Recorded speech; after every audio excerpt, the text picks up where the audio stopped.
सूर्य नमो नमः। चंद्रमा मनसो जागचक्षो सूर्यो जायत प्राणस्य मुखाद्यग्निरजायत। आरती अति पावन पुराण की, आरती अति पावन पुराण की। धर्म भक्ति विज्ञान खान की, धर्म भक्ति विज्ञान खान की। महापुराण भागवत निर्मल, महापुराण भागवत निर्मल। सुख मुख विगलित निगम कल्प फल, सुख मुख निगम विगम कल्प फल। हरि परमानंद सुधारसमय कल, परमानंद सुधारसमय कर।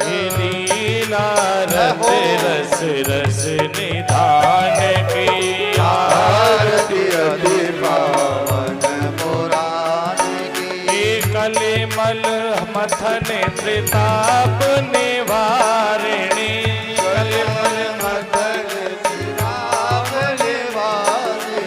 और जन्म मृत्यु में भव भय हारिणी, जन्म मृत्यु में भव भय हारिणी। और सेवत सतत सकल सुख कारिणी, सेवत सतत सकल शोभकारी। सुम हो सधि हरि चरित गान की, आरती अति पावन पुराण की। विषय विलास विमोह विनाशिनी, विलास विमोह विनाशिनी। विमल विराग विवेक विकासिनी, विमल विराग विवेक विवेक विकासिनी।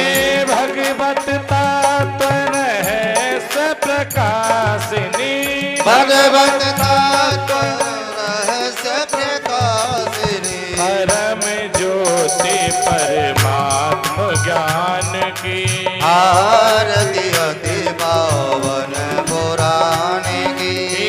परम हंस मन मुनि उल्लासिनी, परमहंस मुनि मन उल्लासिनी।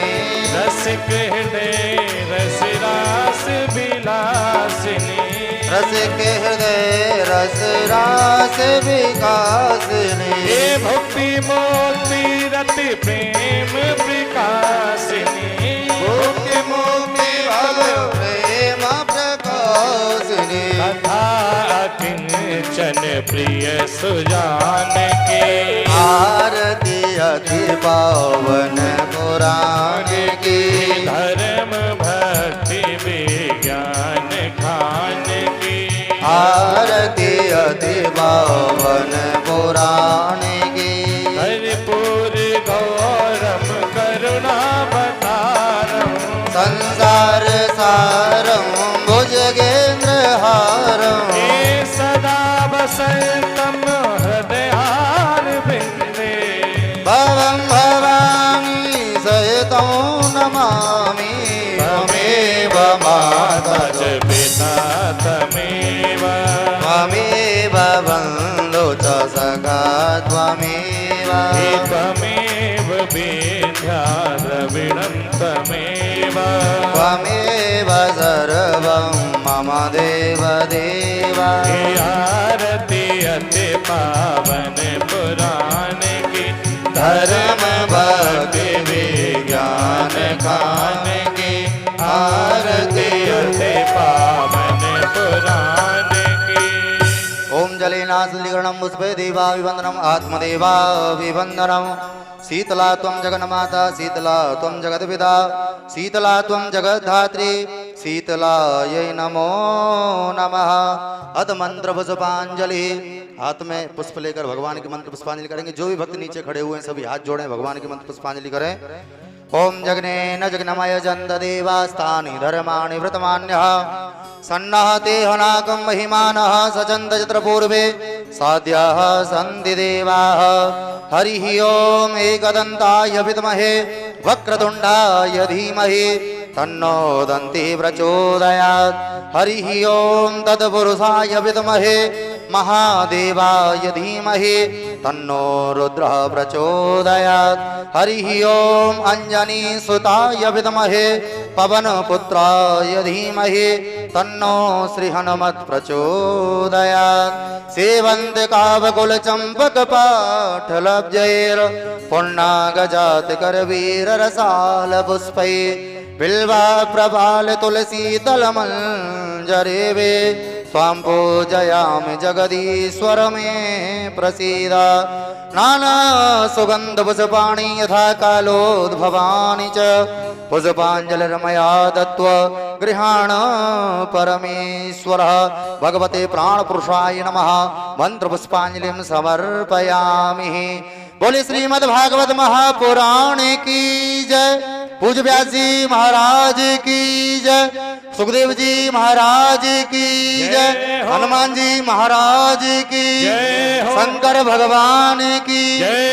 व्यास जी महाराज की नमः। पार्वती वतये हर हर महादेव। जय जय श्री राम। सभी भक्त अपने अपने स्थान पर बैठ। सर्वाभ्यो देवीभ्यो नमः सर्वेभ्यो देवेभ्यो नमः गंगादि सर्वतीर्थेभ्यो नमः सर्वकर्णेभ्यो नमः। प्रधान देवता श्री राधा कृष्णाभ्याम नमः। अमाराध्या श्री राधिका देवी नमः।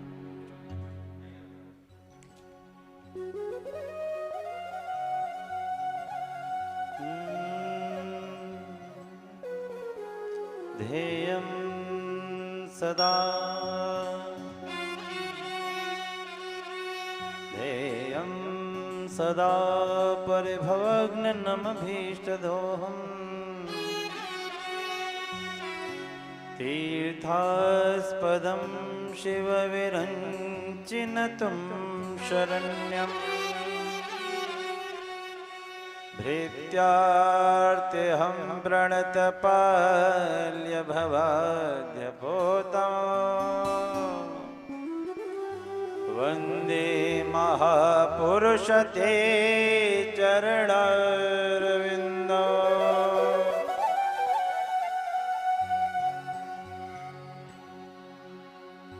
वन्दे देव उमापतिं सुरगुरुं वन्दे जगत्कारणम् वन्दे पन्नगभूषणं मृगधरम् वन्दे पशूनां पतिम्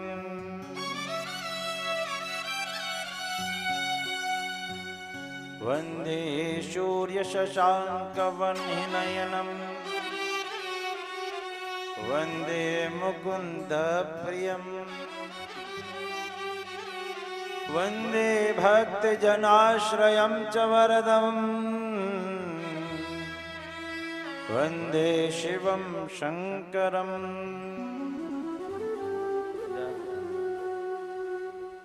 हे भद्रकाली बगले कमले च तारे धूमावती त्रिपुरसुन्दरि छिन्नमस्ते मातंगी षोडशी महाभुवनेश्वरीति दुर्गे देवी नमः सिद्धि परमार्थदात्री।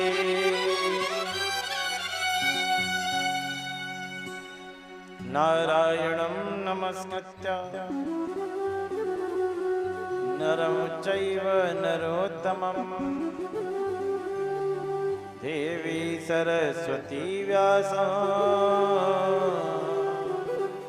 ततो जयमुदीरयेत्।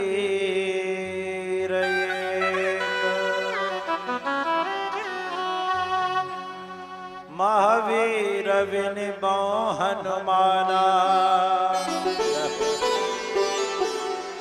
राम जास जसु आप बखाना, कौन सुकाज कठिन जग माही,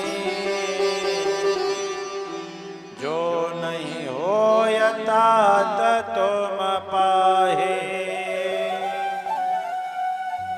प्रविश नगर की जो सब काजा, हृदय राखी कौशलपुर राजा। जय जय श्री राधारमण, जय जय नवल किशोर, जय गोपी चित चोर प्रभु, जय जय माखन चोर, जय जय माखन चोर, जय जय माखन चोर।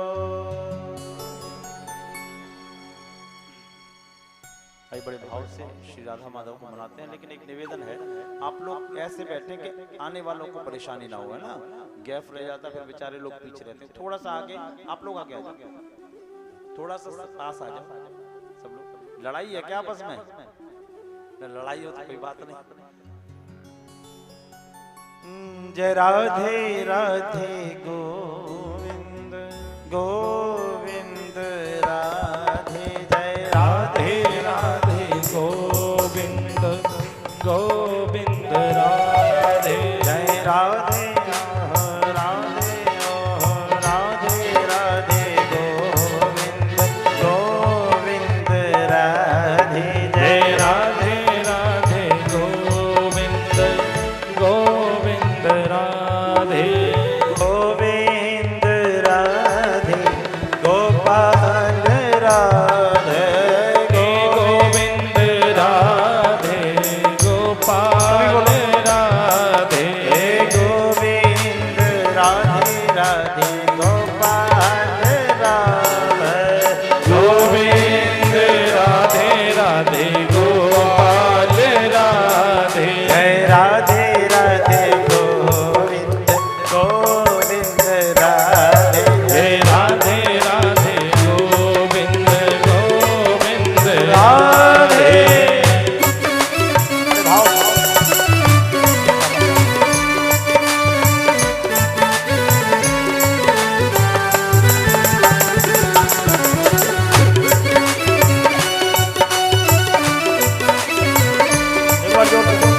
श्री राधे श्याम।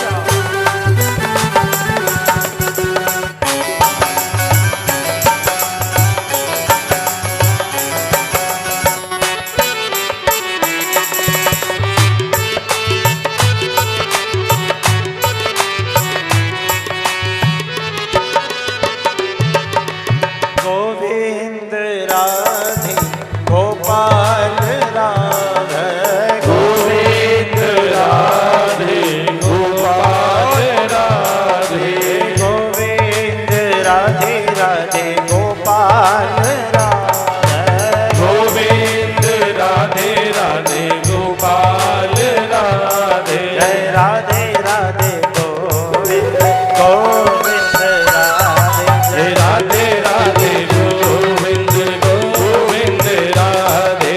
चलो सखी वहाँ चालिए,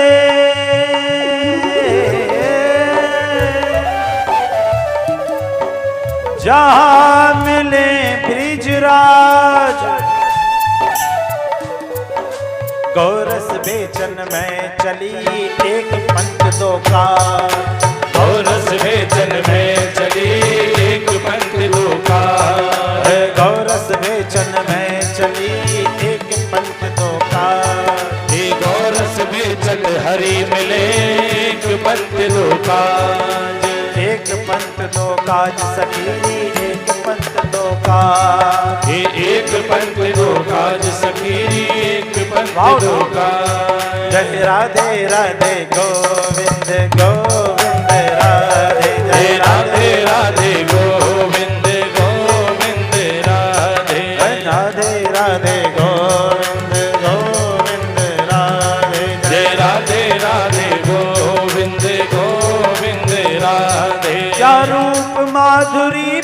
बरसत है, क्या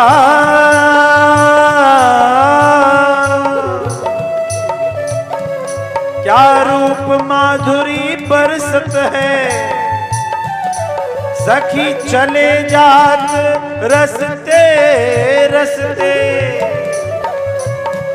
श्री राधा स्नेह बिहारी ने दिल लूट लिया हंसते हंसते। श्री राधा स्नेह बिहारी ने दिल लूट लिया हंसते हंसते, दिल लूट लिया हंसते हंसते, दिल लूट लिया हंसते हंसते। जय राधे राधे गोविंद गोविंद राधे, जय राधे राधे गोविंद गोविंद राधे, राधे राधे गोविंद गोविंद राधे, जय राधे राधे गोविंद गोविंद राधे। गोविंद राधे गोपाल राधे, गोविंद राधे गोपाल राधे, गोविंद राधे गोपाल राधे, गोविंद राधे गोपाल राधे, गोविंद राधे गोपाल राधे, गोविंद राधे गोपाल राधे, गोविंद राधे गोपाल राधे, गोविंद राधे गोपाल राधे, गोविंद राधे गोपाल राधे, गोविंद राधे गोपाल राधे, गोपाल राधे गोविंद राधे, गोविंद राधे गोपाल राधे, राधे राधे गोविंद गोविंद राधे, राधे राधे गोविंद गोविंद राधे, राधे राधे गोविंद गोविंद राधे, राधे राधे गोविंद गोविंद राधे, राधे गोविंद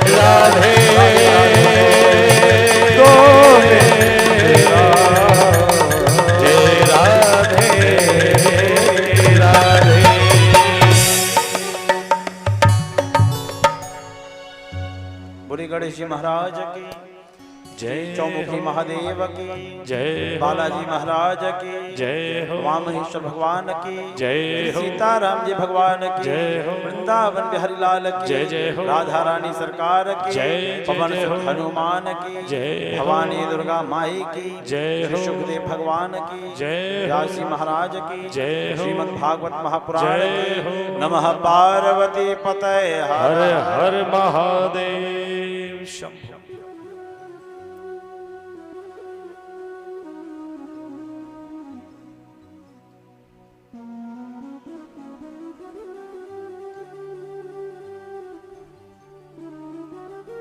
प्रियात्मज भगवान नारायण की अकारण करुणा वर्णन है भक्त वांछित कल्पतरु आप सभी की भुवन पावनी उपस्थिति स्वनाम धन्य नगर शुकहबार उस पर भी पवित्रार्थ पवित्र स्थल या भगवान भूतनाथ भूतेश्वर अखंड ब्रह्मांड नायक चौमुखी महादेव का परम सानिध्य आप सभी को प्राप्त है।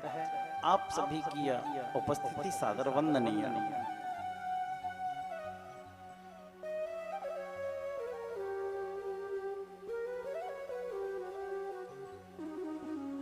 आइए, मैं निवेदन कर रहा था आज कथा का द्वितीय दिवस है और द्वितीय दिवस का यह प्रथम सत्र प्रारंभ और हम निवेदन कर रहे थे।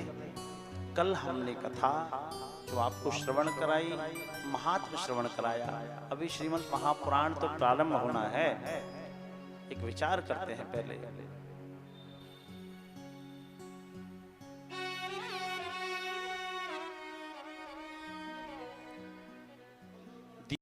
दीपक को जलाते हैं तो दीपक की लौ ऊपर को जाती है, जल गिराते हैं तो नीचे आता है। और ये साधारण सी बातें हम लोग रोज उदाहरण भी देते हैं। लेकिन ये जो विजातीय सजातीय वस्तु हैं ये अपनी जाति में मिल जाती हैं और हम अपनी जाति में क्यों नहीं मिल पा रहे? हमारी जाति क्या है? ब्राह्मण, क्षत्रिय, वैश्य ना। ईश्वर ने एक मानवता का संदेश दिया है। तो कहा है हमारी जाति क्या है? ईश्वर अंश जीव अविनाशी, ईश्वर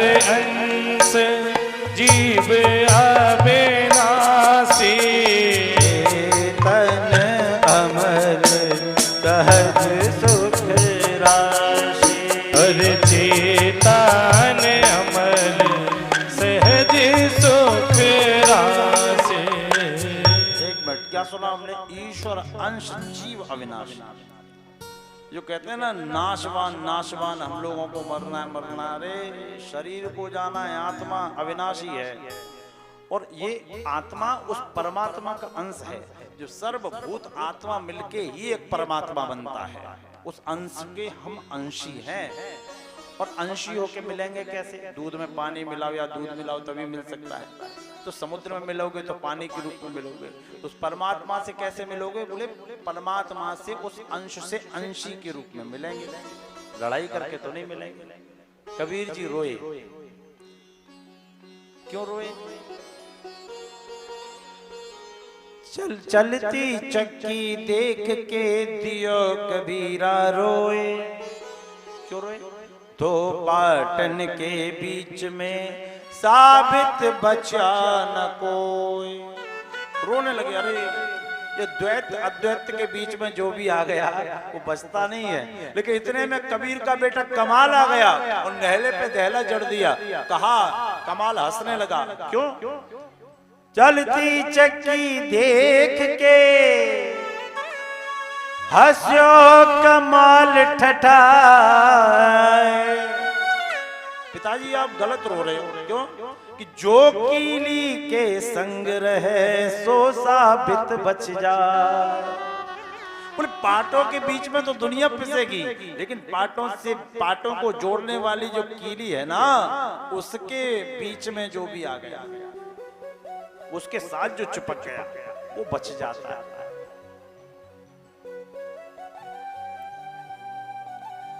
राम मरे तब हम मरे, न हमरी मरे बलाए, अविनाशी की गोद में न मरा न मारा जाए।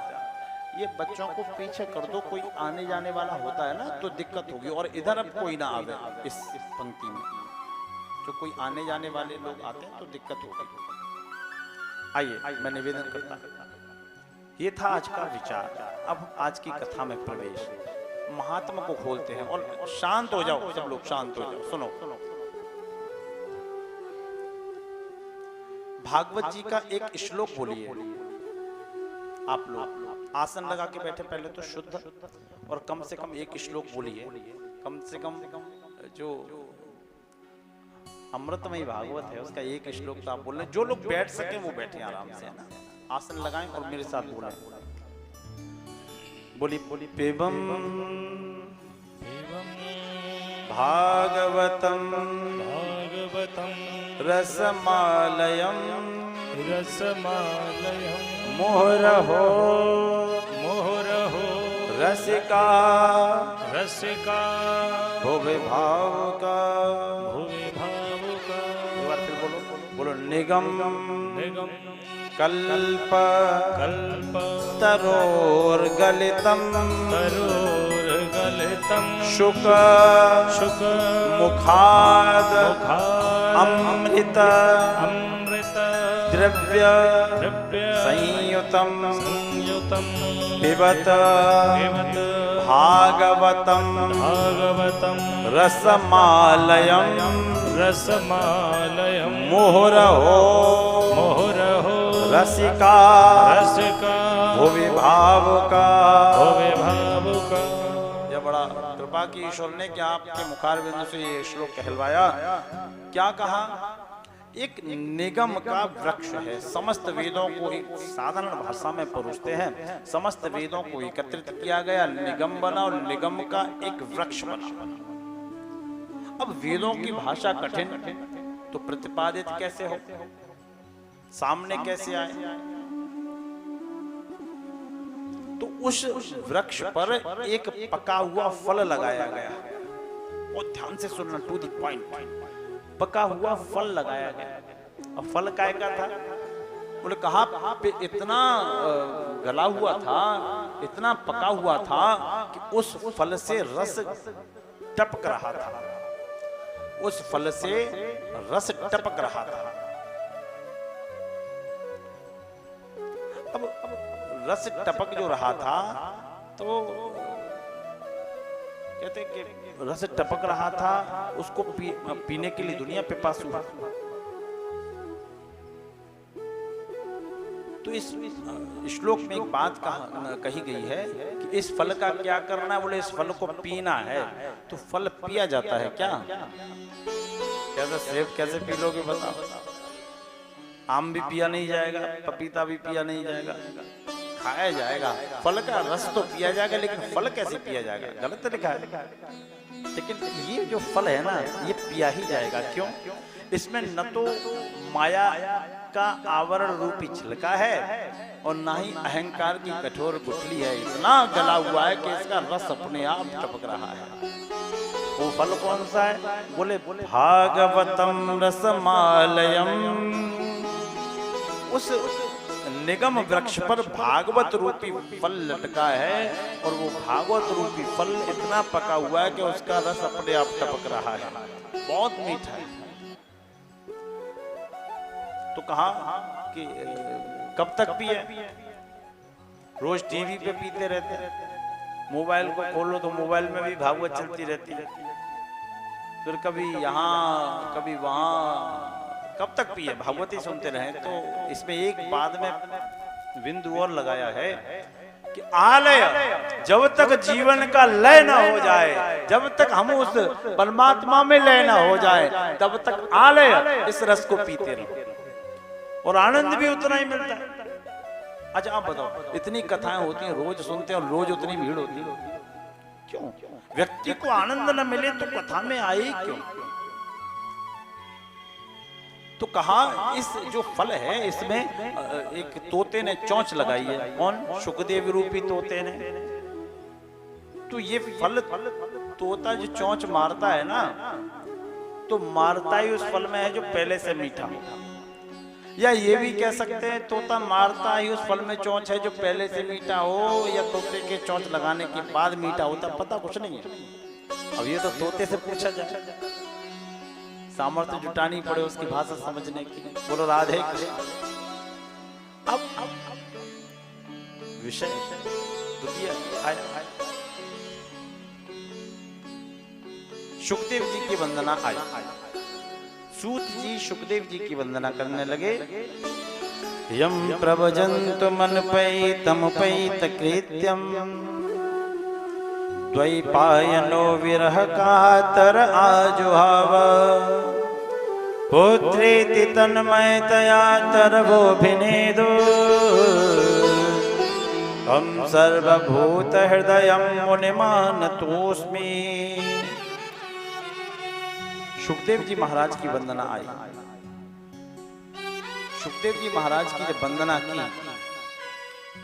तो कहा गया कि आप यह बताइए सूत जी, आपने सुखदेव जी की वंदना, सुखदेव जी की जो वंदना की है, तो सुखदेव जी को इतनी कम उम्र में इतना अथाह ज्ञान कैसे आ गया? सुखदेव जी को इतनी कम उम्र में इतना ज्ञान कैसे आ गया? क्या इतनी कम उम्र का बालक जो 16 वर्ष का था वो ज्ञानी हो सकता है? तो सूची बोले क्यों नहीं हो सकता। अब आप लोग एक सूत्र सुने और बोले, बोलो ज्ञान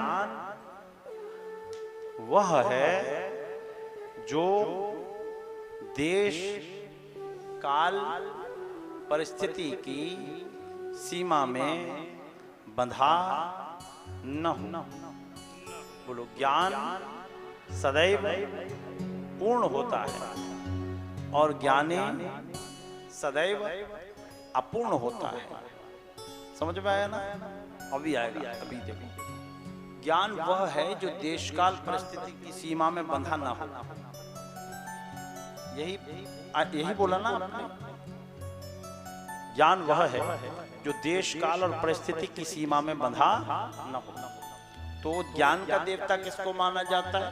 भगवान सूर्य को। जिस बच्चे की कुंडली में सूर्य प्रबल है, या जो माता पिता, सुनिए इस बात को ध्यान से, प्रत्येक माता पिता को चाहिए कि वह अपने बालक को प्रातःकालीन सत्र में जागरण कराए, उठाए और सूर्य अर्घ जरूर दिलाए। अगर कोई पूजा नहीं कर पा रहा तो कोई बात नहीं, लेकिन ताम्र पात्र से माता पिता अपने बालक को सूर्य अर्घ देने के लिए जरूर कहें। उसको प्रेरित करे, कुछ ना कर पाए। और सूर्य अर्घ तो सभी को देना चाहिए। अभी जो समय हो रहा है तो सूर्य निकल रहा है, आकाश में तारे भी हैं, चंद्र भी है, लेकिन दिख कुछ नहीं रहा। ऐसा नहीं है कि वो कहीं गेट बंद कर लिया उन लोगों ने, ऐसा नहीं है, दिख नहीं रहे, क्योंकि सूर्य इतना प्रबल है इस समय, सूर्य की आभा इतनी तेज है कि सारे ग्रह उसकी आभा में छिप गए हैं। तो जब सूर्य प्रबल हो जाएगा तो कोई ग्रह कुछ नहीं कर सकता। और जो व्यक्ति ताम्र पात्र में, स्टील से सूर्य अर्घ नहीं देना चाहिए, ताम्र पात्र से सूर्य अर्घ रोली, अक्षत और गुड़ डाल के देता है। आप देते रहिए, परमात्मा बड़ी कृपा करेगा। और कुछ नहीं तो एहसान मान के ही दे दो, भगवान सूर्य का एहसान मान लो। लाइट आती है तो बिजली घर वाले बिजली काट देते हैं, काय के लिए बिल नहीं दिया, तो वो तो बिना बिजली, बिना टैक्स की बिजली है, कम से कम अर्घ से ही संतुष्ट कर दो। फ्री का टैक्स है, क्या दिक्कत है। तो सूर्य अर्घ प्रत्येक माँ बाप को अपने बालक को प्रेरित करना चाहिए कि विद्यालय जाने से पहले, कोचिंग जाने से पहले, क्लास जाने से पहले सूर्य अर्घ निश्चित देना चाहिए। तो ज्ञान का देवता कौन माना गया, एक बार बोलो कौन?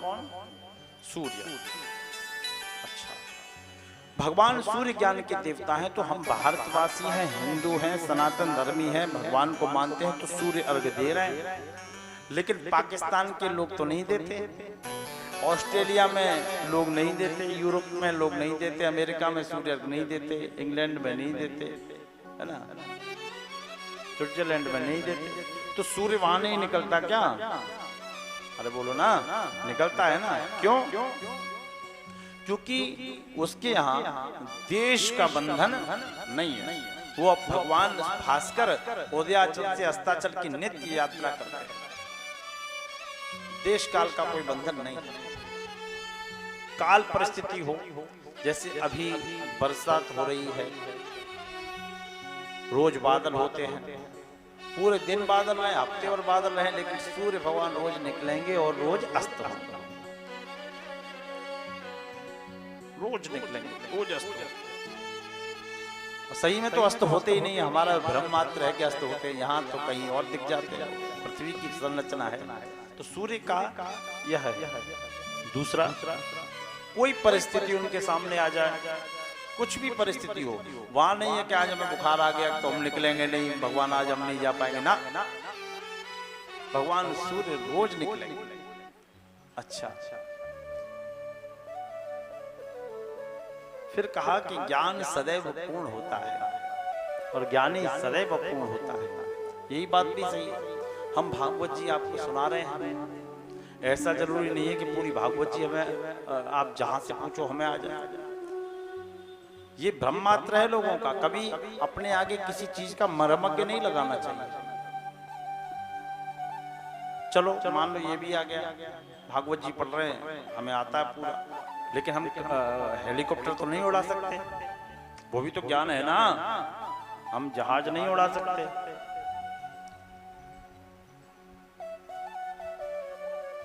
तो ज्ञान सदैव पूर्ण होता है और ज्ञानी सदैव अपूर्ण होता है।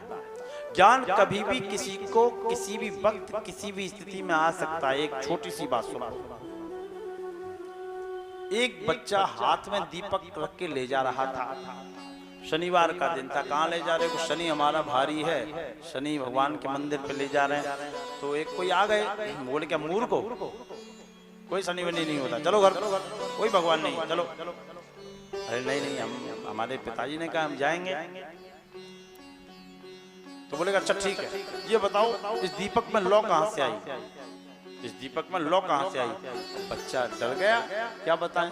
बच्चे ने आओ देखा ना था, दीपक में फूंक मार दी और कहा बताओ लौ कहां गई। अब बच्चा तब परेशान था, बुजुर्ग परेशान हो गए, अब जवाब ही नहीं है कोई, अटपटे सवाल खामखा। उसने कहा लौ कहां से आई? बोले लौ कहां चली गई। तो ज्ञान कभी भी किसी को भी किसी भी वक्त कैसे भी किसी भी स्थिति में हो सकता है। कभी कुतर्की प्रश्न नहीं करने चाहिए। हुआ जो सच्चाई है वो ये है, तक्षशिला और नालंदा जैसे जो विश्वविद्यालयों को जलाया गया, आप सबको मालूम है ना ये बात। तक्षशिला आक्रांताओं द्वारा जो जलाई गई, असली पांडुलिपियां जल गई। और ये जो हमारे और आपके सामने है, ये पूर्ण रूप से प्रतिपादित नहीं हो पाया, वो चीजें एकत्रित नहीं हो पाई, ये होनी चाहिए। तो कहीं ना कहीं जो लोग क्वेश्चन मार्क लगाते हैं और उनका उत्तर नहीं मिलता, वो उसी अज्ञानता की वजह से नहीं मिलता। लेकिन शोध किया जाए, प्रैक्टिकल किया जाए तो सब निकल के आता है। ऐसा नहीं है। 7 दिन अगर कथा सुनेंगे ना तो भविष्य पुराण तक की बातें हैं। अब जो हो रहा है वो भी लिखा है, मैंने कल किसी को यहाँ दिखाया भी था। अब जो हो रहा है वो भी लिखा है और होने वाला है वो भी लिखा है। सप्तम दिन ये आपके सामने आएगा। किसी ने पूछा भगवान कहाँ रहता है और क्या करता है? राजा ने कहा कहाँ रहता है और क्या करता है? अगर मुझे उत्तर नहीं मिला तो सबको दंड मिलेगा। तो ब्राह्मण लोग डर गए। ब्राह्मणों ने कहा कि अभी आपको उत्तर मिलेगा। तो एक बच्चा जो तेज था उसको पकड़ के ले आया, वो भिखारी था। बोले आपके प्रश्नों का उत्तर ये बालक देगा। राजा सिंहासन पे बैठा था, बालक सामने खड़ा था। बताओ भगवान कहाँ रहता है और क्या करता है? तो बालक बोला कि आप प्रश्न जिज्ञासावश कर रहे हैं। बोले हाँ। तो आप मेरे शिष्य हुए और मैं आपका गुरु हुआ। बोले बात तो सही है। तो आप ये कौन सा तरीका है कि शिष्य ऊपर बैठा गुरु नीचे है? बोले नीचे आइए पहले आप। नीचे आ गए राजा। बालक ने कहा अब मैं वहां जाता हूं तब बताऊंगा। बालक बैठ गया। बोले कि अभी नहीं बताऊंगा, अभी तो अभिमान का जो आपने सेहरा मुकुट धारण किया ये भी तो मुझे दो। तो राजा का मुकुट भी उसने ले लिया। अब बढ़िया उसको चांदी का सिंहासन मिल गया बैठने के लिए। राजा बोला अब तो बता दे प्रभु कि भगवान कहाँ रहते हैं और क्या करते हैं। तो बालक बोला मूर्ख राजा, तुझे अब भी नहीं समझ में आ रहा परमात्मा कहाँ रहता है क्या करता है? देख, एक पल में मुझ जैसे भिखारी को तुझ जैसा राजा बना देता है और तुझ जैसे राजा को मुझ जैसे भिखारी की जगह खड़ा कर देता है। ये ईश्वर की कृति है। अब राजा ने कहा मेरा दूसरा प्रश्न है, वो रहता कहाँ है? बोलो पहले हम दूध पिएंगे। बालक के लिए दूध आया, बढ़िया चांदी के गिलास दूध आया। तो वो बालक उंगलियां डुबोने लगा उसमें। राजा बोला ये बताओ कहाँ रहता है, ये क्या पीना है तो पियो, उंगलियां क्यों डुबो रहे हो? बोले कि नहीं इसमें मैं घी ढूंढ रहा हूँ। बोले अरे तुम तो बड़ा मूर्ख हो, घी ऐसे मिलता है क्या? तो कैसे मिलता है? बोले घी ऐसे नहीं मिलता। बोले घी के लिए इस दूध को गर्म करना पड़ेगा, दही बनाना पड़ेगा, उसको चलाना पड़ेगा, मथानी से मथना पड़ेगा, फिर मट्टा बनेगा, उसमें मक्खन निकलेगा, गर्म होगा तब घी जाके निकलेगा। तो बालक बोला ये तो मैं भी जानता हूँ और यही तुझे सिखाना चाह रहा हूँ कि ईश्वर कहीं और नहीं है। मोको कहाँ ढूंढे बंदे, मैं तो तेरे माँ है, मैं तो तेरे अंदर। ईश्वर कहता है तो कैसे मिलेगा? बोले परमात्मा मिल जाएगा। आत्मा के समुद्र में मन का मंद्राचल पर्वत से मंथन करो, उसके लिए यम करो, नियम करो, ध्यान करो, धारणा करो, स्वाध्याय करो, आत्म मंथन करो, वो मिल जाएगा। क्योंकि वो कहीं नहीं है। कहाँ है? ईश्वरा सर्वभूतानाम हृदय से अर्जुन तिष्ठति। वो यहाँ तक है कि वहां तक है। नजर जिसकी जहां तक है असर उसका वहां तक है, हृदय में बैठता है। ना हम बसामि वैकुंठम योगी नाम हृदय न च मद भक्ता नाम यत्र गायन्ति तत्र तिष्ठामि नारदः। मेरे भक्त जहां मेरा गुणानुवादन करते मैं वहां रहता हूं। बोलिए गोविंद भगवान की।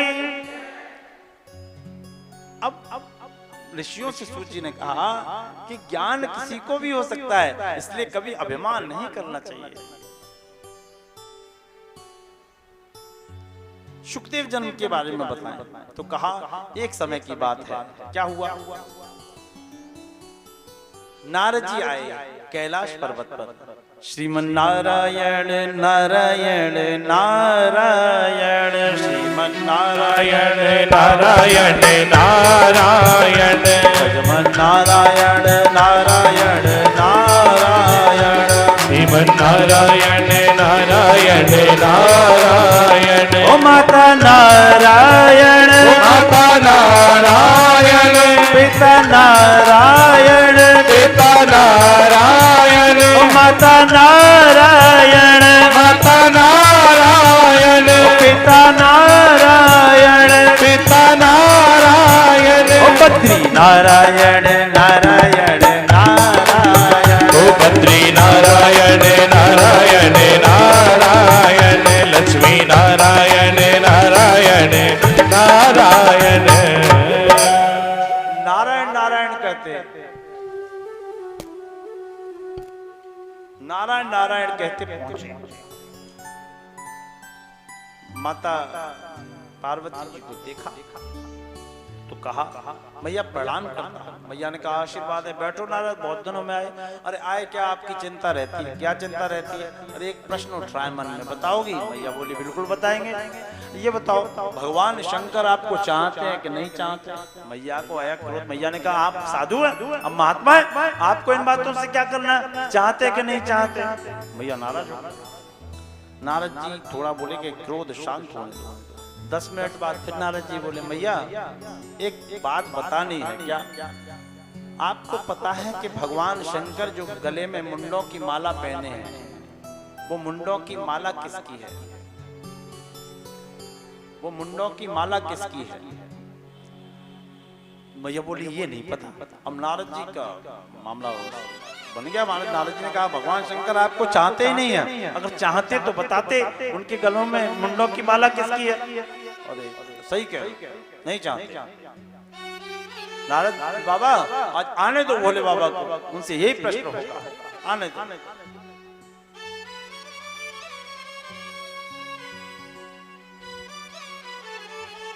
नारद जी बोले हमें जाने दो। नारद जी चले गए। उधर शंकर जी आ रहे थे।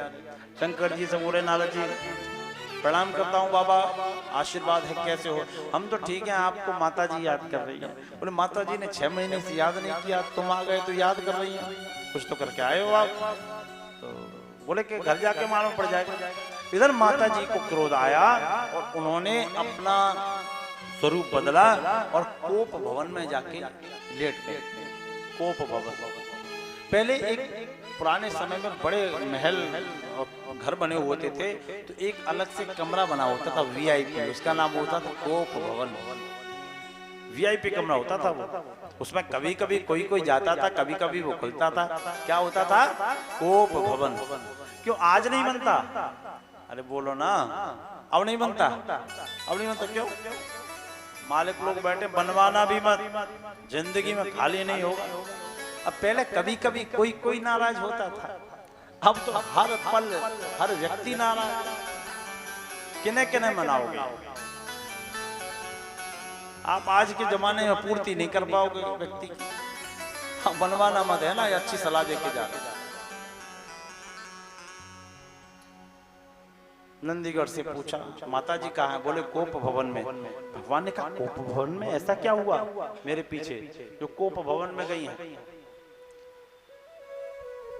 भगवान कोप भवन में पहुंचे और अपनी देवी को देखा तो पूछा, जाहि निकट प्रभु कही मधुबानी, जाहि निकट प्रभु कही मधुबानी, प्राण प्रिया के हेतु ईमान प्रिया के हेतु जानी, जाहि निकट प्रभु कही मधुबानी, जाहि निकट प्रभु गए मधुबानी, प्राण प्रिया के हेतु प्राण प्रिया के हेतु न साहे। क्यों रूठी है आप?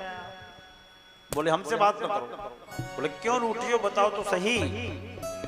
बोले ये बताओ आपने आज तक हमें ये क्यों नहीं बताया कि आपके गले में जो मुंडों की माला पड़ी है वो किसकी है?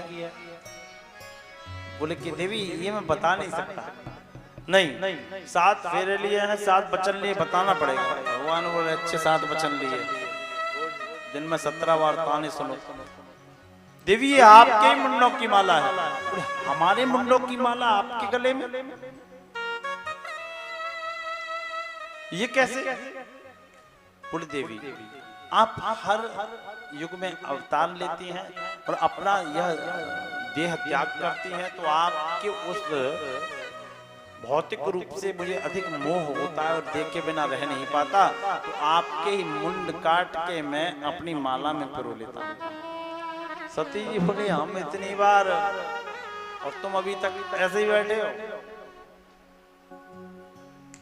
अभी तक ऐसे ही बैठे। भगवान बोले हम नहीं मर सकते। क्यों? हमने अमर कथा सुनी है तो हमें भी सुननी है, अब दुनिया अमर होना चाहेगी।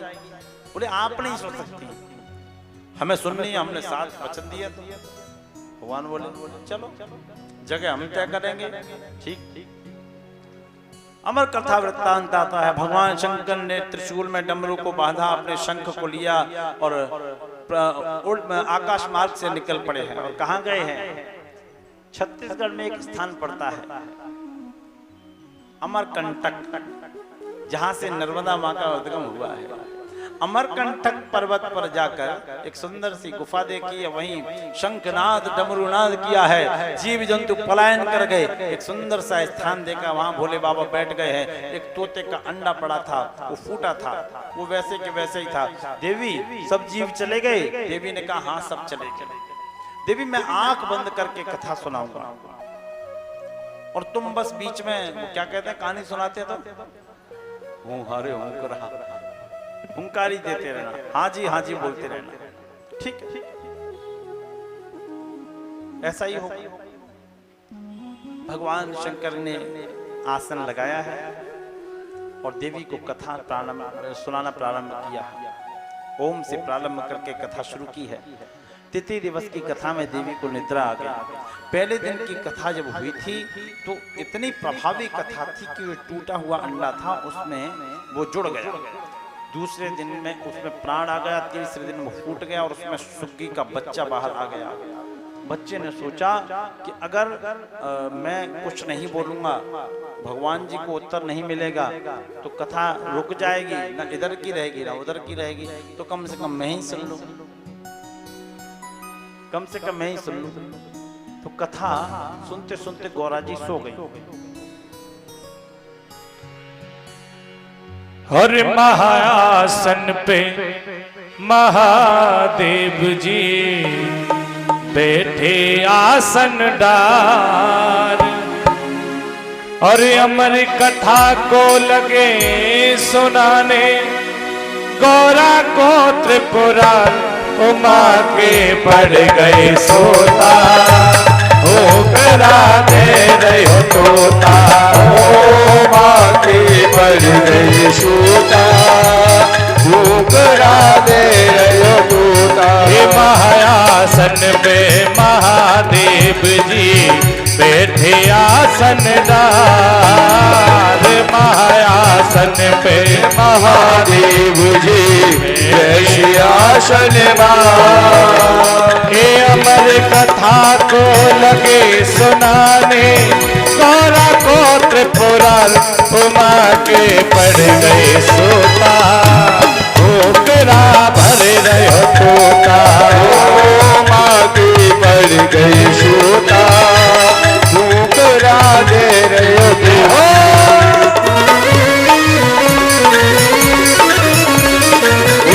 बाबा की जय हो।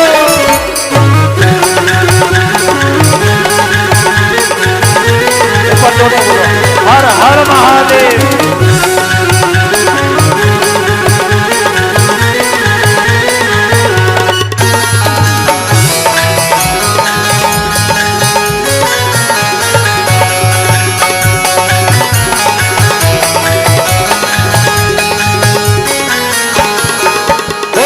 भोलेनाथ शंकर ने गौरा को कथा सुनाई, जब भोलेनाथ शंकर ने गौरा को कथा सुनाई, और कथा हुई नहीं पूरी और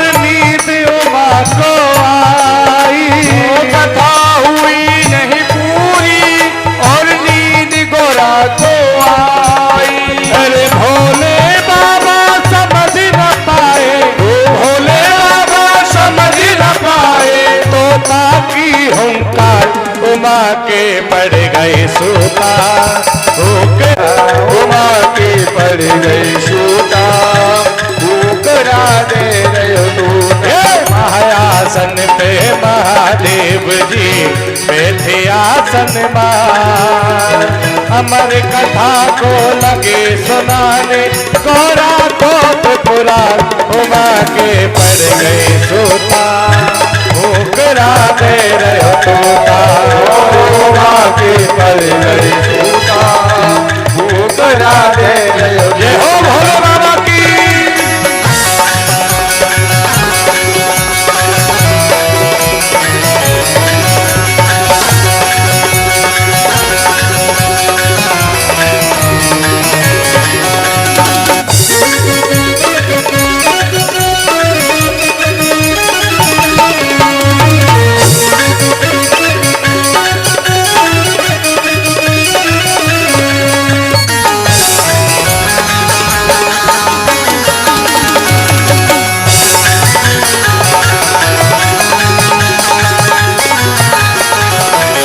नींद से जागी गौरा अफसोस हुआ बड़ा भारी, जब नींद जगी सी गौरा अफसोस हुआ ते भारी, हो जब नींद से जागी मैया अफसोस हुआ बड़ा भारी, जब नींद से जागी मैया अफसोस हुआ बड़ा भारी, हाथ जोड़ कर बोली प्रभु लग गई नींद हमारी, हाथ जोड़ कर बोली प्रभु लग गई नींद हमारी, और आधी कथा हुई है पूरी, आधी कथा हुई है पूरी, आधी है बरकरार, उमा के पड़ गए सूता, वो करा दे रहे तोता, उमा के पड़ गए तोता, वो करा दे रहे तोता, महायासन में महादेव जी बैठे आसन दार, अमर कथा को लगे सुनाने गौरा कोट पुराण, उमा के पड़ गए सूता, करा दे रहे तोता, उमा के पड़ गए तोता, वो करा दे रहे तोता। बस जब कथा विश्राम हुई और शंकर जी ने जयकारा लगाया, बोलिए बाल कृष्ण लाल की जय हो। जब जयकारा लगाया तो गौरा जी जाके बोले कि कथा आगे कैसे बढ़ गई। बोले बाबा बोले हमें क्या पता, आपने कथा नहीं सुनी। बोले नहीं तो कौन मेरी कथा को चुराने वाला चोर, प्रलयंकारी प्रलय में डुबो के भस्म कर दूंगा। भगवान को क्रोध आया, वो सुग्गे का बच्चा समझ गया कि अब मैं बचूंगा नहीं, भगवान से ऊपर, भगवान के ऊपर से उड़ के निकल गया। भगवान का यही है।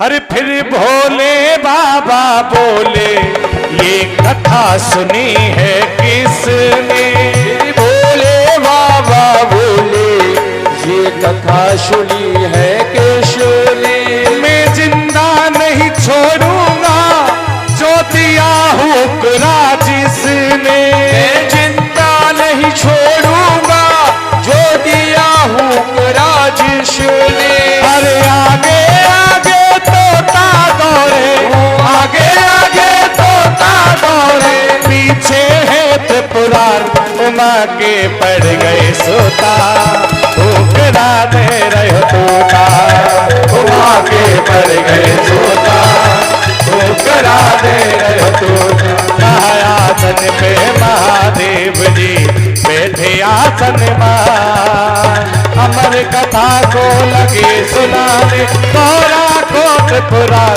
उमा के पड़ गए सोता, हुक्रा दे रहे तोता, उमा के पड़ गए तोता, हुक्रा दे रहे।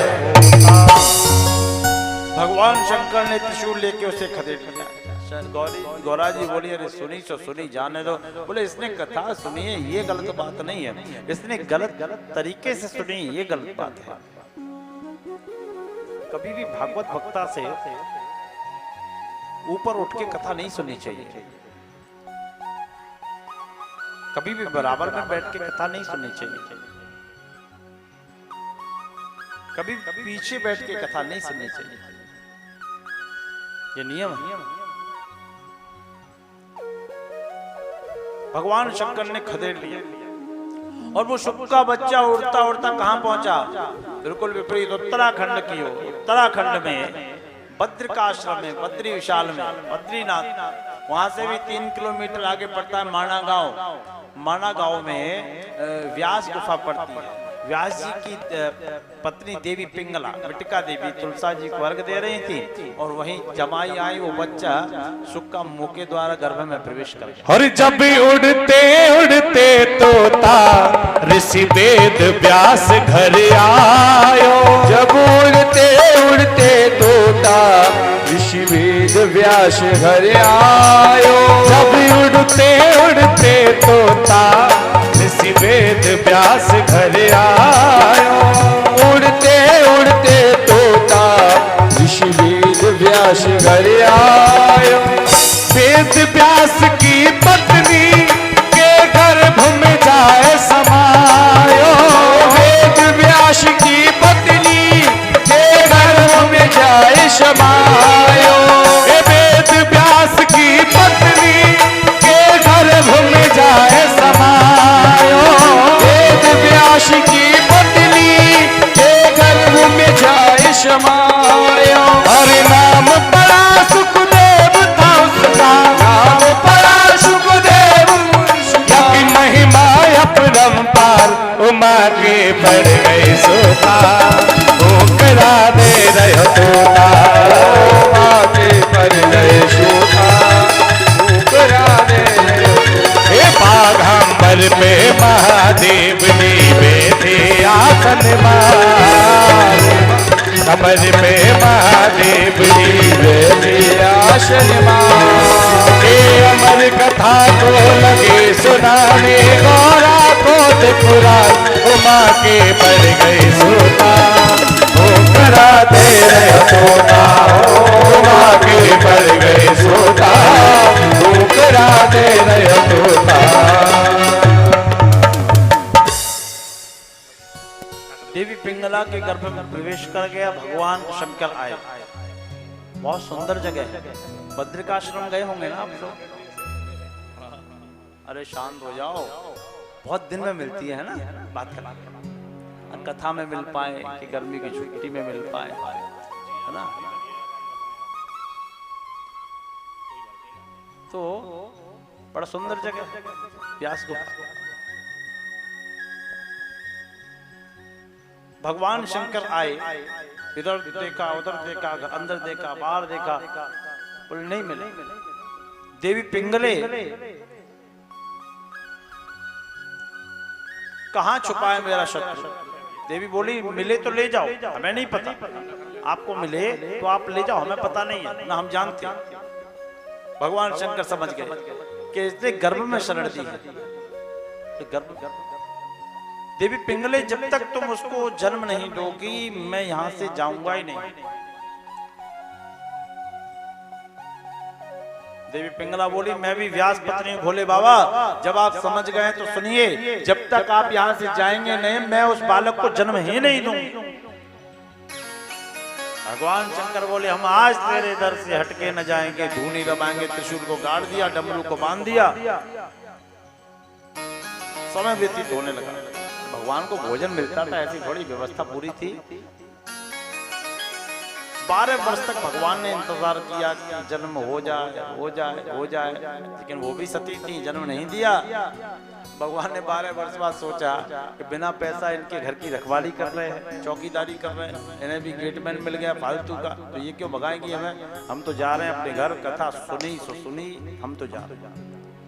भगवान शंकर चले गए। मैया ने 4 वर्ष और देखा कि शंकर जी का पता नहीं है, भोले हैं तो भाले भी हैं, इनका पता नहीं कब बैक मार जाए। बोले 4 वर्ष इंतजार किया। 16 वर्ष का जब बालक हो गया तो व्यास जी बोले लाल मैया के गर्भ से बाहर आओ, मैया को तकलीफ होती है। सुखदेव जी बोले ना, क्यों? मैं बाहर नहीं आऊंगा, क्योंकि आऊंगा तो संसार का मोह माया मुझे जकड़ लेगी। व्यास जी बोले ये बात आप कह रहे हैं? हम अरे आपको ये मोह माया जकड़ ही नहीं सकती। क्यों? कि आप तो स्वयं किशोरी राधा रानी के कृपा पात्र है। नारायण का संरक्षण आपको प्राप्त है, कृष्ण का संरक्षण आपको प्राप्त है, आपको माया नहीं जकड़ेगी। आपने वो देखा होगा, पहले आता था गांव में, शहरों में भी आता था, वो आता है कि नहीं आता पता नहीं, वो आता था जो साइकिल पे कुछ बांध के आता था, खेल दिखाता, उसको बोलते नट, खेल तमाशे दिखाने वाले आते थे ना, नट। तो वो नट जो कलाकारी करता था, जादू दिखाता था, कभी डब्बे से जलेबी निकालता था, कभी रसगुल्ला निकालता था, है ना। तो उसकी माया से हम लोग सब मोहित हो जाते थे कि नहीं हो जाते थे, मोहित हो जाते थे। लेकिन एक आदमी था जो उसकी सारी चालाकी जानता था। कौन? उसका शिष्य, उसका सेवक, जिसको वो अपनी भाषा में बोलता था जमूड़ा। चल जमूड़े, है ना, सुना ना ये शब्द सबने, चल जमूड़े, खड़ा हो जा, ऐसा करके। तो ये बात हम नहीं कह रही, ये रामचरितमानस कह रही है। नटकृत विकट कपट खगराया, नट सेवक न व्यापहि माया, नट सेवक न व्यापहि माया। एक खगराज, नट का सेवक जो जमूड़ा होता है ना, उसको माया का प्रभाव नहीं होता। तो हम लोग माया से प्रभावित क्यों हो जाते हैं? क्योंकि हम भगवान के जमूड़े नहीं बने, भगवान के सेवक नहीं बने, उस अखंड ब्रह्मांड नायक की सेवा में लगे ही नहीं, उसके शिष्य बने ही नहीं। अगर शिष्य बन जाएं, जैसे कोई मंत्री है, आज के उदाहरण में ले लो, तो उसकी सारी पोल एक आदमी जरूर जानता होगा, या तो उसका ड्राइवर और उसका पर्सनल पी है। हम लोग नहीं जानते, हम तो जय हो जय हो जय हो जय हो, जिंदाबाद जिंदाबाद में लगे रहते। तो कहते हैं कि जब उसके सेवक बन जाएंगे, फिर मायापति के हम और हमारा मायापति हो जाएगा, तो माया हम पे कैसे प्रभाव डालेगी?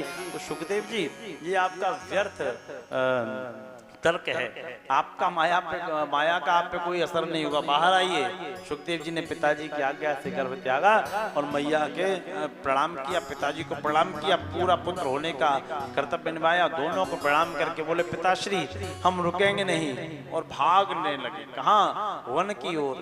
जनमत ही जग दुख निरख, नरा लपेटे अंग, तो भाज चले सुखदेव जी, चले व्यास जी संग। यम प्रवजंतु मन पैतम पैत कृत्यम। क्या किया? यम प्रवजंतु मन पैतम उपैत कृत्यम, उपैत कृत्यम तम उपैत कृत्यम। जो नार था ना, बच्चे का नारक काटा जाता है, वो नारक क्षेत्र में नहीं हुआ था, उसी नारक को अपना यज्ञोपवीत बनाया और निकल पड़े तम उपैत कृत्यम, तम उपैत उपैत तम कृत्यम। यम प्रवजंतु मन पैतम पैत कृत्यम, द्वैपायनो विरह का तर आजुहावा। भागते जा रहे हैं तो द्वैपायन व्यास जी उनके पीछे विरह का तर आजुहावा, पीछे पीछे विरह में रोते जा रहे हैं। क्या कह रहे हैं? पुत्रेति पुत्रेति पुत्रेति, पुत्र रुक जाओ रुक जाओ रुक जाओ। पुत्र कह रहे हैं, पिताजी घर जाओ घर जाओ, हम नहीं आएंगे।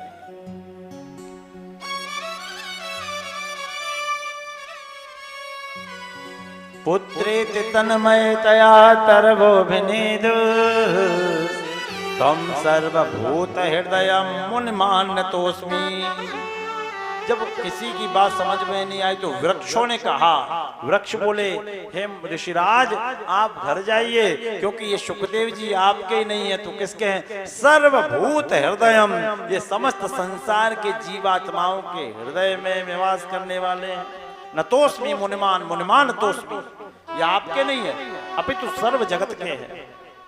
तो तरवर ने उत्तर दियो, जाहि जपो सतनाम, ऐसे श्री सुखदेव को बारंबार प्रणाम। बोलिए सुखदेव जी महाराज की जय हो। सुखदेव जी भागते जाने, व्यास जी की समझ में कुछ नहीं आ रहा। लेकिन क्या हुआ? एक तालाब में कुछ कन्याएं स्नान कर रही थी, एक तालाब में कुछ कन्याएं स्नान कर रही थी। तो इस कन्याओं ने देखा कि सुखदेव जी निकल गए, कोई फर्क नहीं पड़ा, जबकि सुखदेव जी जवान थे, 16 वर्ष के थे। और जैसे ही व्यास जी आए तो कन्याओं ने झट झट करके अपने कपड़े पहन लिए, कन्याओं ने झट झट करके अपने कपड़े पहन लिए। जब कन्याओं ने कपड़े पहने हैं तो व्यास जी को क्रोध आया। उन्होंने कहा आप हमारा अपमान कर रही हैं, अभी अभी 16 वर्ष का हमारा जवान बेटा यहां से निकल गया, आपको शर्म नहीं आई? हम आपके बाबा दादा की उम्र के हैं और आपको हमें देख के लज्जा आ रही है, कितनी गलत बात है। कन्याओं ने हाथ जोड़े, ऋषिराज यही तो अंतर है आप में और आपके पुत्र में। आपके पुत्र को तो स्त्री पुरुष का बड़े छोटे का ज्ञान ही नहीं है, और आपकी दृष्टि में अगर ये भेद है तो आपकी दृष्टि में एक दोष आ गया है। एक दोष क्या? तदवीच पृच्छत मनो जगदस्तवास्ते स्त्री पुं विधान तो सुतस्य विवेक दृष्टि। आपकी आंखों में एक दोष आ गया है। कौन सा दोष? जानने की कोशिश करेंगे, जानेंगे। दृग दोष। अरे हमारी भी सुन लो, बहुत दिन में मिल पाती बेचारी, कल्लू कल्लू दृग दोष क्या बोलते हैं? व्यास जी आपके आंखों में दृग दोष आ गया है। ये दृग दोष क्या है? दृग दोष वह है जो हमें कुछ और देखने पे मजबूर करता है। कोई भाई अपनी बहन को ले जा रहा है तो समाज कहेगा पत्नी को लेके घूम रहा है, साली को लेके घूम रहा है, पता नहीं क्या क्या बकेंगे लोग, लेकिन ऐसा होता नहीं। जो दीखत है वह है नहीं, जो है दीखत ना है, ये दृगदोष है। अच्छा, दृगदोष दूर कैसे होगा? बहुत अच्छी बात है, सुनिएगा। दृगदोष दूर कैसे होगा? तो व्यास जी बोले हम आपको श्राप दे देंगे। कन्या बोली हमें श्राप देने से पहले आप अपनी आंखों का इलाज कराओ, इन आंखों में दृग दोष आ गया है। दृग दोष दूर कैसे होगा? इलाज क्या है? नयन अमीय दृग दोष विभंजन, गुरुपद रज मृदु मंजुल अंजन। श्री रामचरितमानस कहती है नयन अमीय दृग दोष विभंजन, गुरुपद रज मृद मंजुल अंजन। कैसे दूर होगा? कि गुरु के चरणों की रज का अंजन यानी कि काजल जब नयनों में लगेगा तब वो दृग दोष दूर होगा। गुरु के चरणों की रज का काजल जब, चरण कमलों की रज का काजल जब आंखों में लगेगा तब वह दृग दोष दूर होगा। समझ में आ रहा है ना? एक बार हाँ बोलो या ना बोलो, कुछ तो बोलो। मालूम पड़े हम टेप रिकॉर्डर की तरह बजता नहीं, आपको सुनाई नहीं दे। तो कहा कि दृग दोष है तो गुरु के चरण कमलों की रज को नेत्रों में लगाने से दूर होगा। अब यहाँ एक बात यह आती है कि गुरु के चरणों की तुलना किससे की गई? अभी क्या बोला हमने? कमल। किससे? सुना कीजिए, क्या? कमल। क्यों? क्योंकि गुरु बड़ी अद्भुत शब्द नहीं है, अद्भुत विधा है। गुरु बोलते किसको? जो हमारी कमियां खामियां हमारे सामने परोसते गुरु उसको बोलते हैं। जैसे हाँ, श्री रामचरितमानस का लगभग सब लोग पाठ करते होंगे और जानते भी होंगे, नहीं करते होंगे तो एक चीज तो सबने सुनी होगी। श्री रामचरितमानस के अयोध्या कांड का प्रारंभ कहां से हुआ? एक दोहा है, उस दोहे को सभी लोग जानते हैं। श्री गुरु चरण सरोज रज, बोलो एक बार। श्री गुरु चरण सरोज रज, निज मन मुकुर सुधार।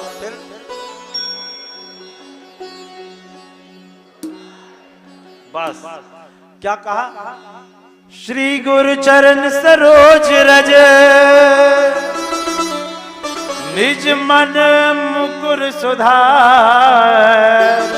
क्या कहा? श्री गुरु चरण, श्री गुरु चरण। नहीं समझ में आया? कैसे? आइए, श्री गुरु चरण सरोज रज। गुरु के चरण, सरोज किसको बोलते हैं? कमल का पर्यायवाची है। तो गुरु के चरण कमलों की रज क्या क्या होगा? निज मन मुकुर सुधार। निज माने अपना, मन माने मन, मुकुर माने शीशा। क्या?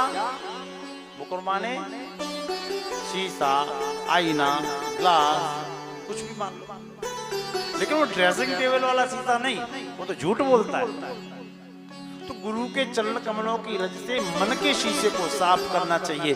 मन का शीशा साफ कर, दूर कर अभिमान को, तो हरि मिल जाएगा, तू परम पद पाएगा। तो कौन सा शीशा बताया?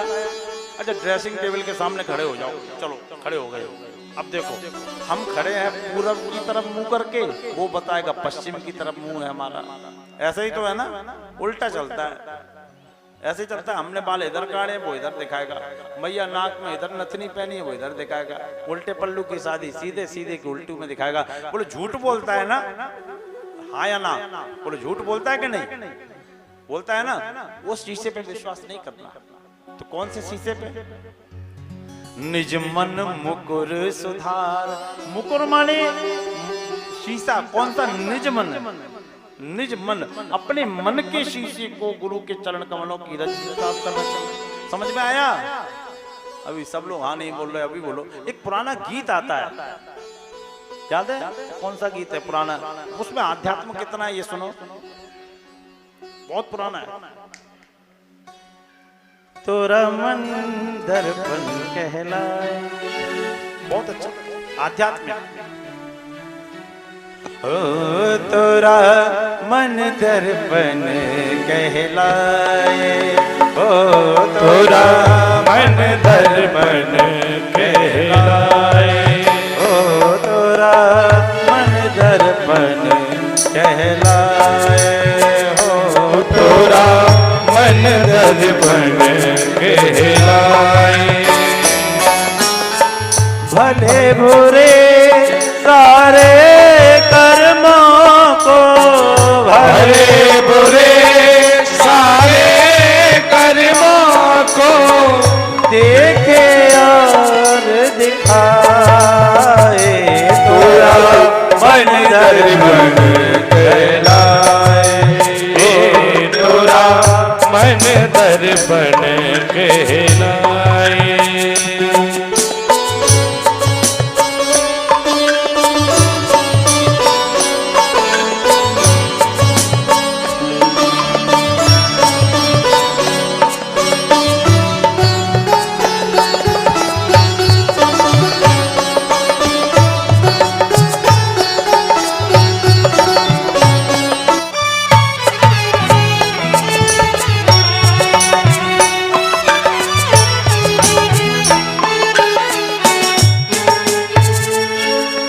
मन ही देवता मन ही ईश्वर, मन से बड़ा न कोई।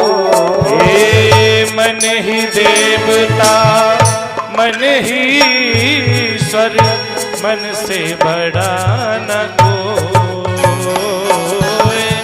मन ही देवता मन ही ईश्वर, मन से बड़ा न कोई।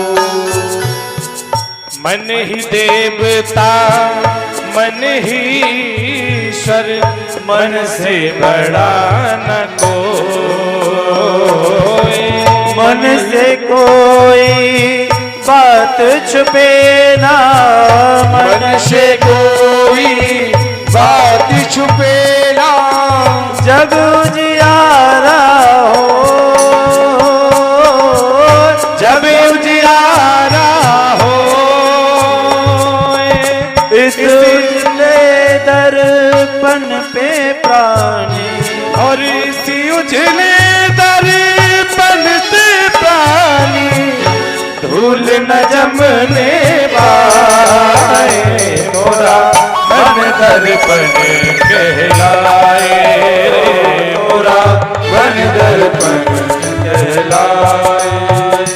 हे भले बुरे सारे कर्मों को देखे और दिखाए, मोरा मन दर्पण कहलाए रे, मोरा मन दर्पण कहलाए। क्या कह रहा है? तोरा मन दर्पण कहलाए। क्यों?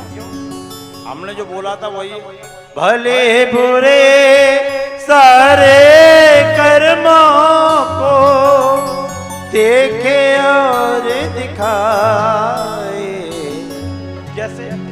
के शीशे में देखेंगे तब सारे कर्म निकल के आ जाएंगे। गुरु क्या है? गुरु द्वार की तरह है और शिष्य दीवार की तरह है।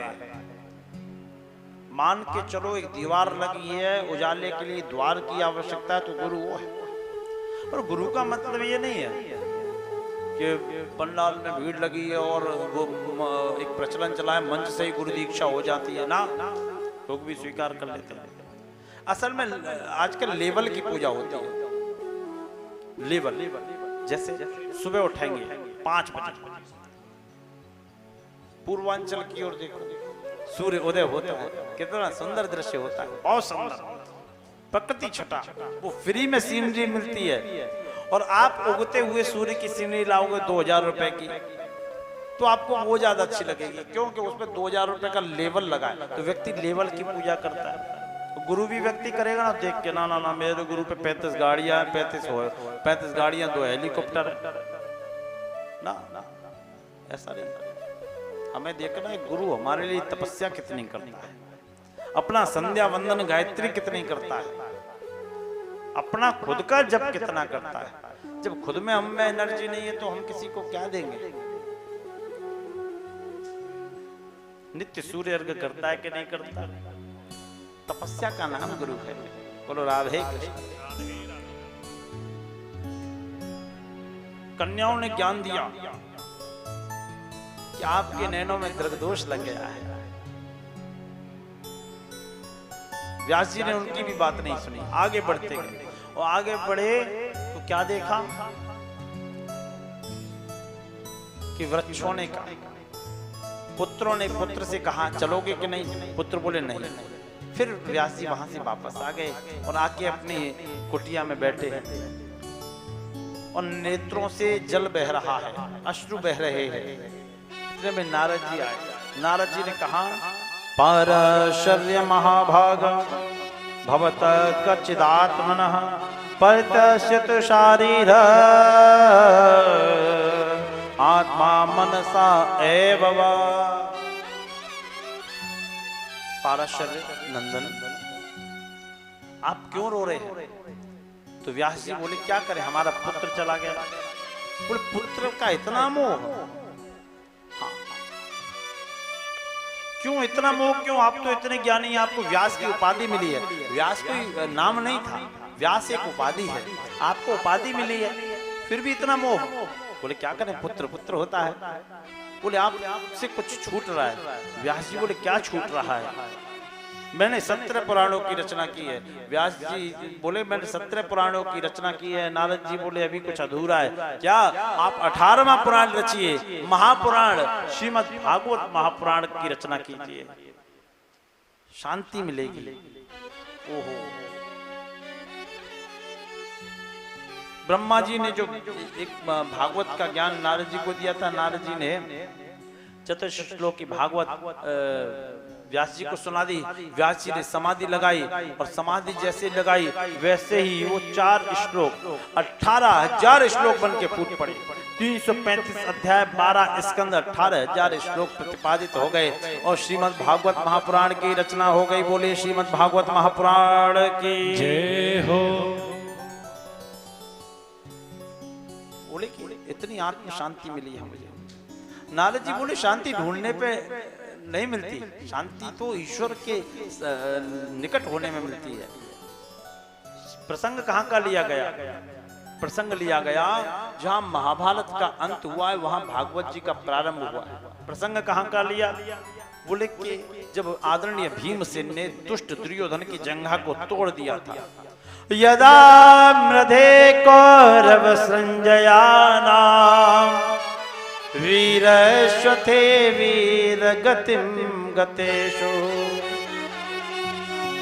जब दुर्योधन की जंघा को भीमसेन ने तोड़ दिया है, उस समय का प्रसंग है। यदा मृधे कौरव संजयानाम वीरश्वथे वीर गतिम गतेषु व्रकोदरा वेद्म गदा विमर्श भगनोर दंडे धृतराष्ट्रपुत्रः। दुर्योधन चीख रहा है, जंघा टूटी पड़ी है, रक्त बह रहा है, और अब भी क्या कह रहा है, अगर कोई पांचों पांडवों के शीश ला देगा तो मैं अपना आधा राज्य उसे दे दूंगा, आधा राज्य। मतलब इसका क्या कि भला आदमी मरते दम तक भलाई नहीं छोड़ता और बुरा आदमी मरते दम तक बुराई नहीं छोड़ेगा नहीं।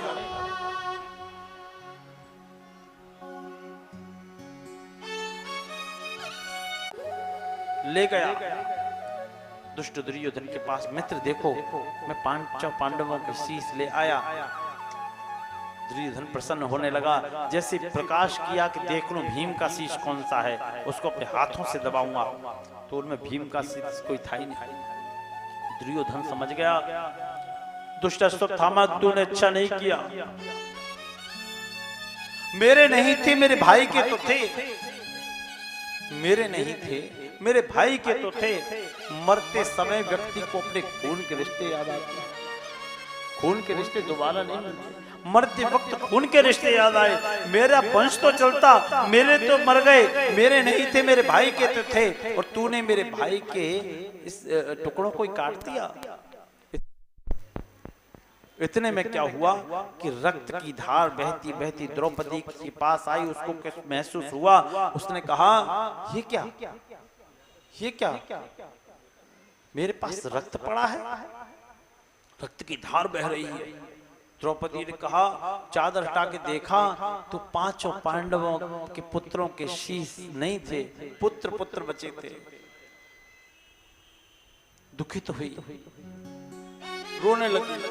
उस भैया की छाती पे क्या बीतेगी जब उसके 5 बालक उसके सामने मार दिए गए हो और उसको हवा तक न लगी हो।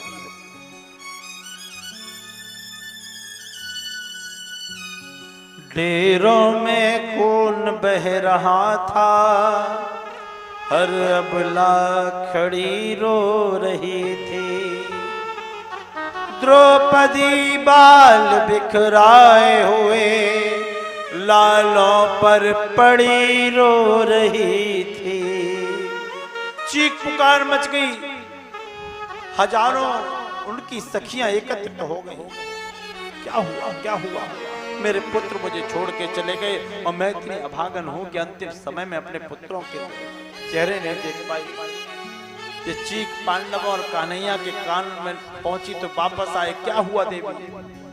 तो भगवान कन्हैया पे अपना क्रोध छलकाने लगी। जब परमात्मा से मित्रता का रिश्ता हो जाता है ना, तो हम सब कह सकते हैं। भगवान को पकड़ के बोली, मोहन के आते ही बोली,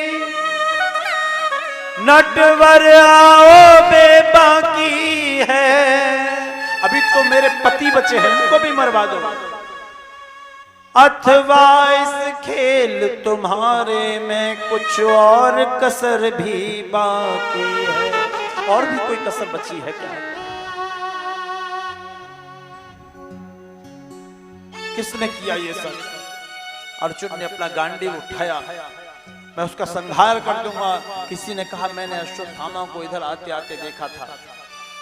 अर्जुन ने अश्वत्थामा का पीछा करना प्रारंभ किया।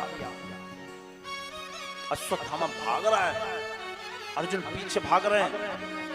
भगवान ने कहा इसको दंड मिलना चाहिए। अश्वत्थामा ने निज बचाव के लिए ब्रह्मास्त्र छोड़ा। भगवान ने कहा अर्जुन तुम भी ब्रह्मास्त्र का प्रयोग करो, कि जहर की जगह दवा जहर होती है, ब्रह्मास्त्र का प्रयोग करो। अर्जुन ने भी ब्रह्मास्त्र छोड़ा है। दोनों ब्रह्मास्त्र आपस में टकराए, थोड़ा विध्वंस हुआ और शांत हो गए। अर्जुन ने अश्वत्थामा के केशव को पकड़ लिया, घसीटते हुए भगवान कन्हैया के पास लाए और बोले क्या करें इसका? बोले कि द्रौपदी से पूछो, ये द्रौपदी का अपराधी है। द्रौपदी क्या करें, क्या करें, इसने तुम्हें दुख दिया। द्रौपदी बोली नहीं, कोई किसी को सुख दुख नहीं देता। आज पूरी कथा में से अगर आप इस बिंदु को घर ले गए ना, तो मैं समझूंगा कथा कहना सार्थक हो गया। कोई किसी को सुख दुख नहीं देता। काहू ना को सुख दुख कर दाता, कोई न काऊ सुख दुख कर दाता,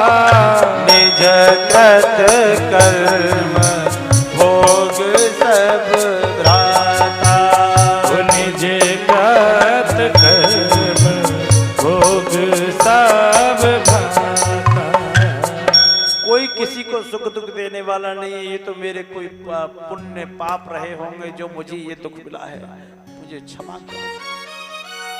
इसको क्या दंड दें? बोले के ना, क्यों? द्रौपदी का नाम इतिहास में ऐसे ही नहीं आ गया, उसने त्याग किया है। इतिहास सबका बनता है, ये बात ध्यान रखिएगा। इतिहास हमारा भी बनेगा, आपका बनेगा, सबका बनेगा। राम जी का भी इतिहास बना, रावण का भी इतिहास बना, कृष्ण का भी बना, कंस का भी बना। किसी का इतिहास इतना पवित्र होता है कि लोग कहते हैं ऐसे बनना, और किसी का इतिहास इतना अपवित्र और गंदा होता है कि लोग कहते हैं इसकी ओर देखना मत, इसके जैसा तो नाम ही मत रखना। इतिहास सबका बनता है, और याद रखना किसी पैसे की ताकत में भी, किसी के पैसे में इतनी ताकत नहीं है जो इतिहास को दबा दिया जाए। इतिहास एक बार बन गया तो कोई भी कलम या स्याही उसको दबा नहीं सकती। इतिहास एक बार बनता है, इसलिए बंधुजनों अपने इतिहास को कभी बिगड़ने मत देना, कभी इतिहास को न बिगड़ने देना। द्रौपदी ने त्याग किया था, क्या कहा? मुंचता मुंचता मेषो ब्राह्मणो नितरांगुरो। छोड़ दो मुंचता मुंचता मेषो, छोड़ दो इसे। क्यों? कि ब्राह्मण तो जन्म से हमारा गुरु रहा है, एक तो ये ब्राह्मण, दूसरा गुरुपुत्र, इसको छोड़ दो। छोड़ेंगे तो नहीं। कन्हैया से पूछा, भगवान बताओ इसका क्या करें? तो भगवान कन्हैया ने ऐसी बात कही कि सब उलझ गए। भगवान कृष्ण तो अद्भुत बात करते हैं। नाम क्या है? कृष्ण। क्या नाम है? ले लो ना भगवान का नाम क्या है? बोलते में भी जवान लड़खड़ा जाती है। तो भगवान ने कहा, ब्रह्म बंधुर न हंतव्य आतताई बधारहड़ा।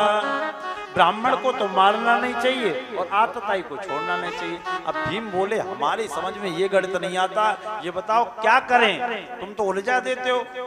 बोले कि ब्राह्मण को मारना नहीं चाहिए, लेकिन आतताई को छोड़ना भी नहीं चाहिए। 2 in 1 काम कैसे हो जाएगा? भगवान ने वो भी बुद्धि दी। क्या कहा? यद्यपि जगदारुण दुख नाना, पर सबते कठिन जाति अपमाना। बोले किसी के चांटा मार दोगे वो भूल जाएगा, लेकिन समाज में किसी को एक बार अपमानित कर दिया जाए वो कभी नहीं भूलेगा। उसमें भी ब्राह्मण को अपमानित कर दिया जाए। बोले ये ब्राह्मण है, इसका अपमान कर दो। क्या इसके आधी दाढ़ी मुड़वा दो, आधे बाल मुड़वा दो, इसको निकालो, ऐसी इसकी यात्रा। अर्जुन ने उसके मस्तक की मणि खींच ली और निकाल दिया। क्रोधित हो गया अश्वत्थामा ने प्रतिज्ञा की, पांडवों तुम्हारे एक वंश में दीपक नहीं जलने दूंगा, और जलेगा भी नहीं। कैसे जलेगा बताइए आप? पांडव चले जाएंगे, ठीक। अभिमन्यु मारा गया, दुर्योधन का वंश विश्राम हो ही गया। अब कौन बचा? कैसे जलेगा? कोई बचा? एक है, विराट की पुत्री उत्तरा, अभिमन्यु की पत्नी। अभिमन्यु जब समरांगण में थे तो वो गर्भवती थी। अश्वत्थामा ने पता लगा लिया और अश्वत्थामा ने ब्रह्मास्त्र का प्रयोग किया है। ब्रह्मास्त्र का प्रयोग किया। ब्रह्मास्त्र उत्तरा के गर्भ की ओर आ रहा है, गर्भ जल रहा है, और उत्तरा ने हाथ जोड़े कहा, पाहे पाहे महायोगिन देव देव जगतपते, नान्या त्वद्भयं पश्ये यत्र मृत्यु परस्परम। प्रभु मुझे तो ये मृत्यु अपने सामने दिख रही है, आपके चरणों में मैं प्रणाम करती हूँ, मेरी रक्षा करो, मेरी रक्षा करो, मेरी रक्षा करो। पाहे माम कह के भगवान से प्रार्थना करने लगी। और छूट गई पतवार हाथ से, डगमग नैया डोली, डूब न जाए आज कहीं तेरे भक्तों की टोली, तेरे भक्तों की टोली। और मेरी मझधार में डोले नैया। सभी भक्त दोनों हाथ उठा के ताली सेवा करते हुए, मेरी मझधार में डोले नैया, आकर के बचा लो कन्हैया। मेरी मझधार में डूबे नैया आकर के बचा लो कन्हैया। ओ मेरी मझधार में डोले नैया आकर के बचा लो कन्हैया। मेरी मझधार में डूबे नैया आकर के बचा लो कन्हैया। ओ कन्हैया कन्हैया कन्हैया कन्हैया कन्हैया कन्हैया कन्हैया कन्हैया। ओ मेरी मझधार में डोले नैया आकर के बचा लो कन्हैया। मेरी मझधार में डूबे नैया आकर के बचा लो कन्हैया।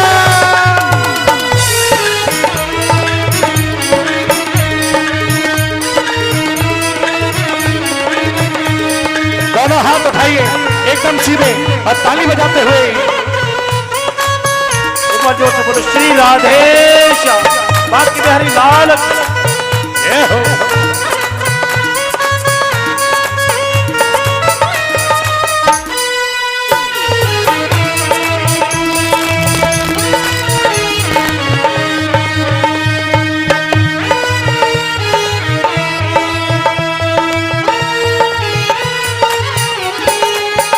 मुझे नहीं है सहारा किसी और का, कोई साथ नहीं देता कमजोर का। मुझे नहीं है सहारा किसी और का, कोई साथ नहीं देता कमजोर का। वो एक तुम ही तो हो, एक तुम ही तो हो, एक तुम ही तो हो सबके भैया। आकर के बचा लो कन्हैया। मेरी मझधार में डूबे नैया आकर के बचा दो जय हो माँ के बिहारी की।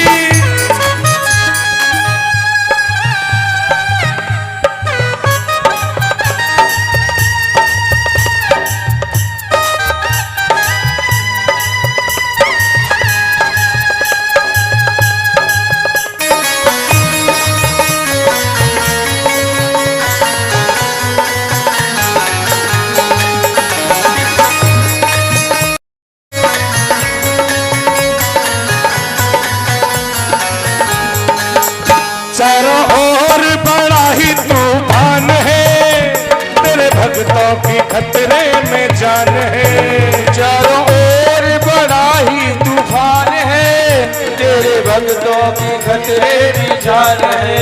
ओ चारों ओर बड़ा ही तूफान है, तेरे भक्तों की खतरे में जान है। चारों ओर बड़ा ही तूफान है, तेरे भक्तों की खतरे में जान है। ओ है तेज, ओ है तेज, है तेज दुखों की पुरवैया। आकर के बचा लो कन्हैया। मेरी मझधार में डूबी नैया आकर के बचा लो कन्हैया।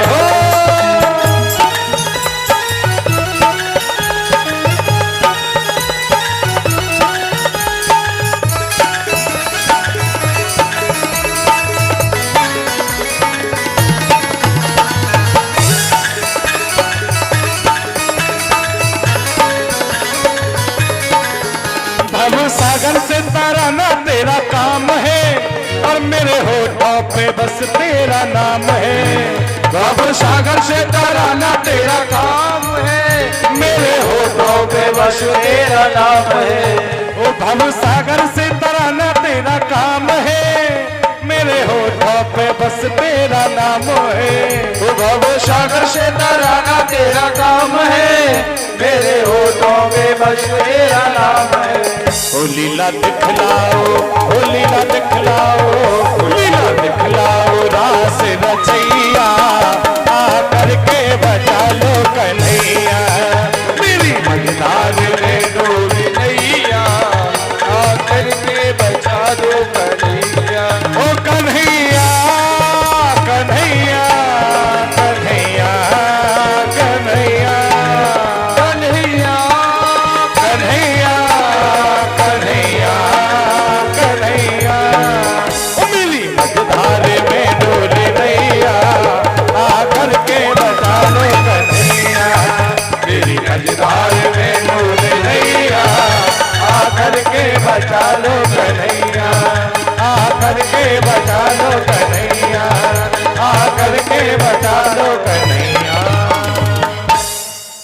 पाहि पाहि महायोगिन देव देव जगतपते। प्रभु पाहि मां रक्षा कीजिए।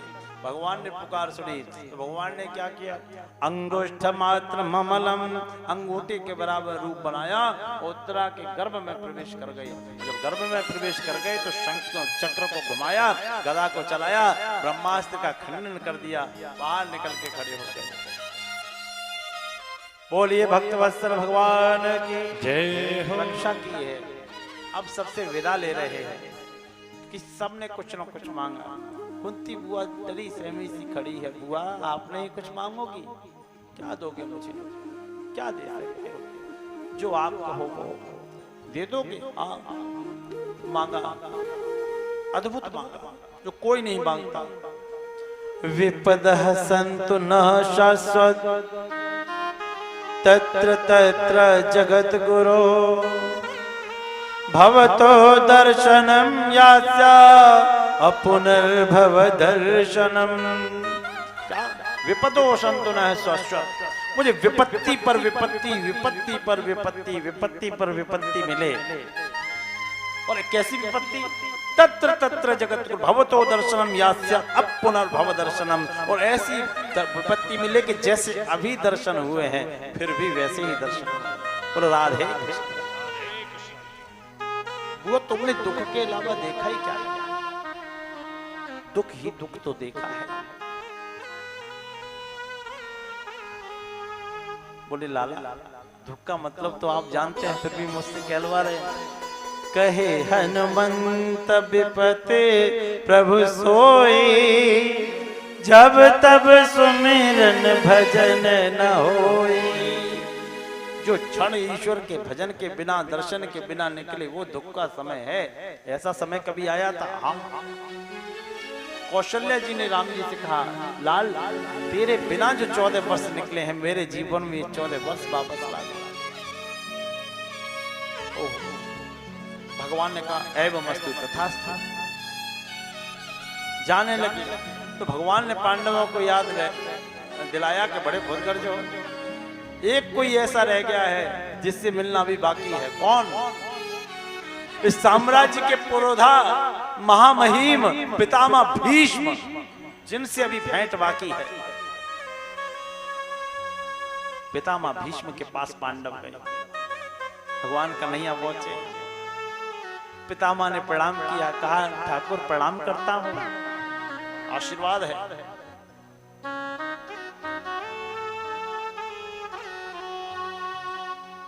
आपके पौत्र महान भारत के राजा बने हैं, इन्हें आशीर्वाद दीजिए। सबको आशीर्वाद दिया और कहा अब आप लोग इधर एक तरफ हो जाओ, मुझे अपने प्रियतम से कुछ 2 बातें करनी है। कन्हैया मुझे सब कुछ समझ में आया पर एक बात समझ में नहीं आई। बहुत ध्यान से सुनिएगा। सब समझ में आया, एक बात समझ में नहीं आई। मुझे अपने 100 जन्म याद है। 100 जन्म में मैंने कभी कोई ऐसा पाप नहीं किया जो मुझे बाणों की सैया मिली है।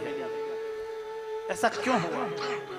भगवान बोले 100 ही जन्म का तो आपके पास रजिस्टर है, 101 जन्म पहले का निकालो। आप एक राजा के बेटे थे, आपने एक सांप को बाण से मारा, वो नहीं मरा तो आपने उठा के कांटों पे फेंक दिया, कांटे में वो घुस गया, 6 महीने तड़प तड़प के मरा। तो उसकी हाय पड़ी, आप उसका श्राप लगाया। कभी किसी की हाय मत ले लेना मानने पर। थोड़ा बहुत नुकसान हो जाने देना, थोड़ा बहुत अपमान भी झेलना पड़े झेल लेना, लेकिन कभी किसी की हाय मत लेना। एक बहुत अच्छा विषय आया, वो सुन लीजिए। बहुत अच्छा, बहुत ध्यान से। लोग कहते हैं कि हमारा शनि हमें परेशान कर रहा है। सुनने में आता है ना? सुनिएगा। लोग कहते हैं हमारा शनि हमें परेशान कर रहा है। लोगों की कुंडलियां आती रहती हैं देखने के लिए, तो देखते हैं कि शनि बहुत प्रबल होकर बैठा है, राजयोग है, मिनिस्टर होने चाहिए लोग, लेकिन लोग अपनी करतूतों से जेल में पड़े रहते हैं। क्यों मालूम है? शनि न्यायाधीश है, न्याय करते हैं। भगवान शनि कौन है? एक बार बोलो, शनि देव का नाम है। हाँ, शनि कौन है? न्यायाधीश। कौन है? जज, न्याय करते। जिसको शनि का लगे कि मेरा शनि कमजोर है या मुझे परेशान कर रहा है या और प्रबल करना है, तो कुछ अधिक करने की आवश्यकता नहीं है। केवल किसी का दिल मत दुखाना, इतना कर लेना, शनि प्रबल होता चला जाएगा।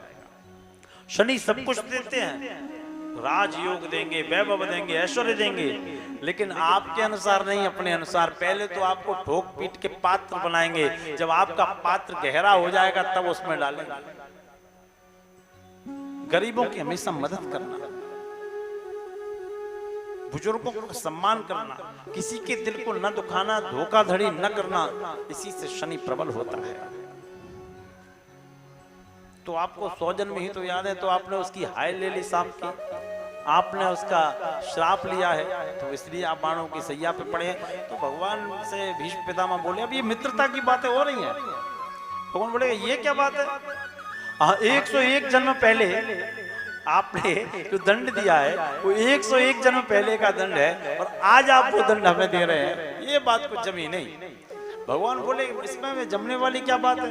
अब आप साधारण सी बात समझ लो, एक साधारण सी बात समझ लो। क्या हमारे यहाँ न थाना है, न एसपी ऑफिस है, न सिविल कोर्ट, न डिस्ट्रिक्ट कोर्ट, न सुप्रीम कोर्ट, न हाई कोर्ट, न कुछ नहीं है। हमारे यहाँ पुलिस भी हम, वकील भी हम, जज भी हम, तीनों कोर्ट हम, district court, high court, supreme court सब हमें, तो जज भी हमें। तो जब फाइल हमारे हाथ में आ जाएगी तभी तो न्याय होगा। फाइल हाथ में जरूर आएगी, वो बात अलग है कि देर में आए, और जिस दिन फाइल हाथ में आ गई न्याय की, उसी दिन न्याय हुआ रखा है। तो देव डायबिटीज वाले डॉक्टर को चल रहा है ना आजकल, 2 घुटने वालों को, 2 न्यूरो सर्जन को, 2 बीपी वाले डॉक्टर को, 2 थायराइड वालों को। इसलिए जिस दिन परमात्मा के हाथ में फाइल आ गई उस दिन न्याय हो जाएगा, अन्याय की कोई गुंजाइश ही नहीं है। इसीलिए एक बात कही जाती है कि उसके दरबार में देर है पर अंधेर, देर है पर अंधेर। हाँ, जिस दिन फाइल आ गई उस दिन सोच लो। इसलिए कभी कोई ऐसा काम नहीं करना जिससे परमात्मा के हाथ में फाइल पहुंचे और हमारा कुछ ऐसा हश्र हो। पितामह भीष्म कोई ऐसे वैसे योद्धा नहीं थे, साम्राज्य के पुरोधा थे, सत्यवादी। आपने एक विषय आता होगा, जिन घरों में श्राद्ध आ रहा है, श्राद्ध का समय आ रहा है ना, पितृपक्ष, तो श्राद्ध में तर्पण होता है। बहुत से लोगों के नित्य तर्पण होता है, कुछ लोग नहीं कर पाते, तो तर्पण में भीष्म पितामह का तर्पण अवश्य किया जाता है। प्रत्येक सनातनी धर्मी को भीष्म पितामह को तर्पण करना चाहिए, क्योंकि उनका कोई बचा ही नहीं था। तो शास्त्रोक्त है कि भीष्म पितामह का तर्पण किया जाता है, तर्पण के मध्य। पितामह कोई ऐसे वैसे नहीं थे, पितामह ने प्रतिज्ञा की थी। किसी ने दुर्योधन को भर दिया कान, अरे तेरे साथ अन्याय हो रहा है, पितामह चाहे तो पांडवों को मार सकते हैं। तो दुर्योधन बोला कि ऐसा कैसे हो जाएगा। पितामह के पास गया, पितामह के पास गया तो दुर्योधन ने कहा कि आप हमारा खा रहे हैं, उनकी बजा रहे हैं। पितामह ने कहा कि जा दुर्योधन, ये लांछन मत लगाना, कल मेरे बाण से एक पांडव का वध होगा। जैसे ही का वध होगा, हाहाकार मच गया कि भीष्म प्रतिज्ञा कभी टलती नहीं है। दुर्योधन खुश होकर चला आया। दुर्योधन की पत्नी पहुंची तो भानु और उसके पितामह के पैर छुए, चली आई। ऐसे आशीर्वाद देने वाले थे पितामह। तो अंतिम सत्र में बोले, परमात्मा मैं उत्तरायण में अपने प्राण को त्याग, इतना तो करना स्वामी।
करना स्वामी। जब प्राण तन से निकले गोविंद नाम लेकर, गोपाल नाम लेकर, फिर प्राण तन से निकले इतना तो करना स्वामी।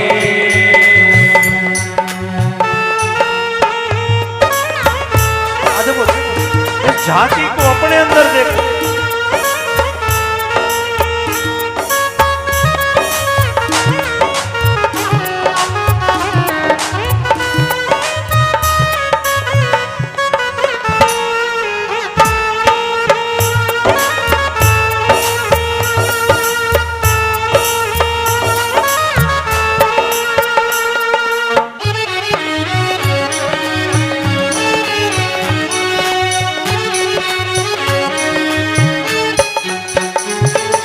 सोहना मुकुट हो, मुखड़े पे काली लट हो। सिर सोहना मुकुट हो, मुखड़े पे काली लट हो। सिर सोहना मुकुट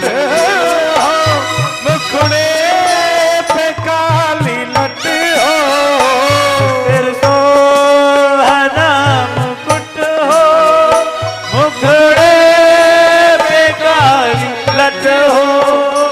यही ध्यान मेरे घट हो, यही ध्यान मेरे घट हो। जब प्राण तन से निकले इतना तो करना स्वामी।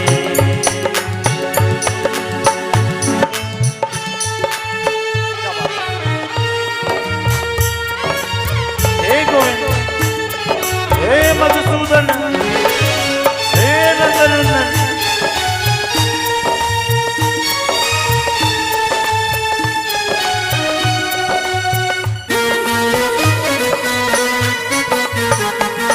सुंदर छवि।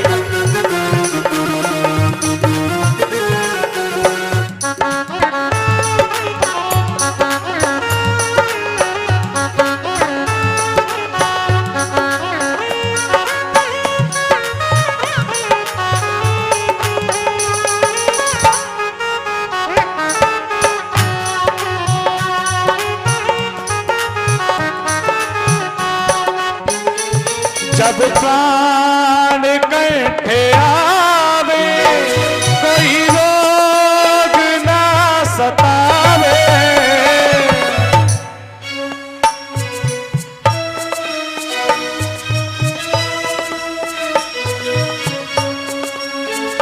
जब प्राण कंठ आवे, कोई रोग ना सतावे।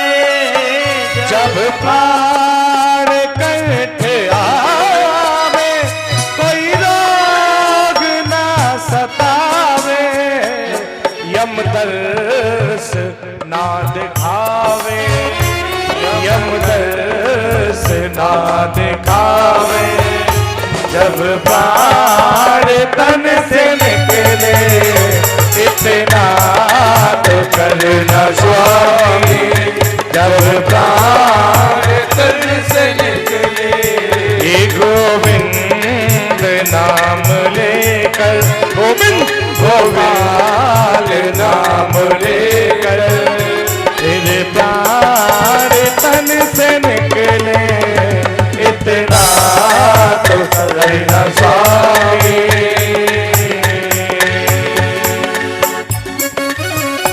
सुंदर प्रार्थना।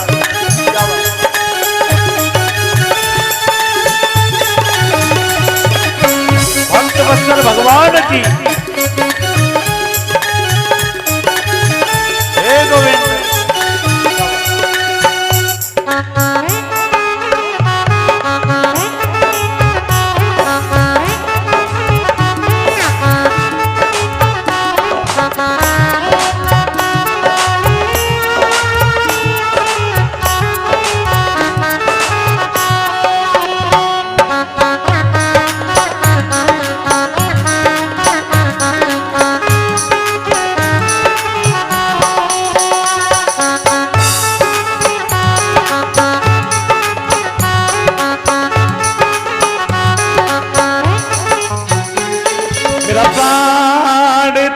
से दुख, मेरा प्राण निकले सुख से, तेरा नाम निकले मुख से, मेरा प्राण निकले सुख से, तेरा नाम निकले मुख से, मेरा प्राण निकले सुख से, तेरा प्राण निकले मुख से, बच जाऊं घोर दुख से, बच जाऊं।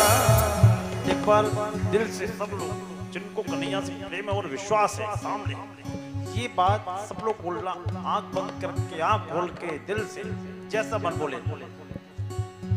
मेरा प्राण सुख से निकले, तेरा नाम मुख से निकले, मेरा प्राण सुख से निकले, तेरा नाम मुख से निकले, बच जाऊं घोर दुख से, बच जाऊं घोर दुख से, जब प्राण तन से निकले, इतना तो करना स्वामी, जब प्राण तन से निकले, गोविंद नाम लेकर, गोपाल नाम लेकर, जब प्राण तन से निकले, इतना तो करना स्वामी, जब प्राण तन से निकले, इतना तो करना स्वामी। भगवान की यदि प्रार्थना की और कहा प्रभु मैं उत्तरायण में अपनी देह त्याग करूंगा। भगवान ने आशीर्वाद दिया, मातृभूमि की मिट्टी का तिलक उनके मस्तक पे किया और आए। द्वारिका गए। थोड़े दिन बाद सूचना प्राप्त हुई कि जिस बालक की मैंने गर्भ में रक्षा की उसका जन्म हुआ है। बहन के घर पोता हुआ है तो कुछ ना कुछ ले जाना पड़ेगा। ले गए छोचक कुर्ता टोपी जो भी होता है लेके गए, सबको वितरण किया। बालक ने उन्हें देख के मुस्कुराहट की है और आशीर्वाद दिया भगवान कन्हैया ने। उस बालक का नाम परीक्षित रखा गया। परीक्षित रखा गया।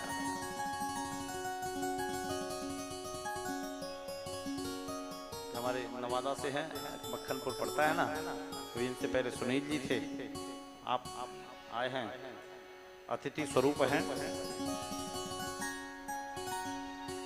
बड़ी कृपा राम जी ने की। श्रीमान नरेंद्र बोली श्री बांके बिहारी लाल की जय।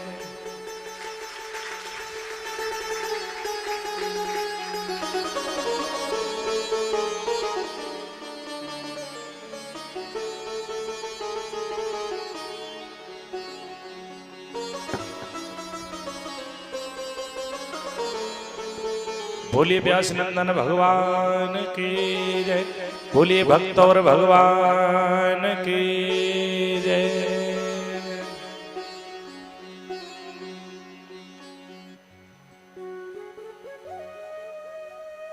इससे पहले नवादा में ही कथा थी, बड़ा भव्य आयोजन इन लोगों ने कराया था।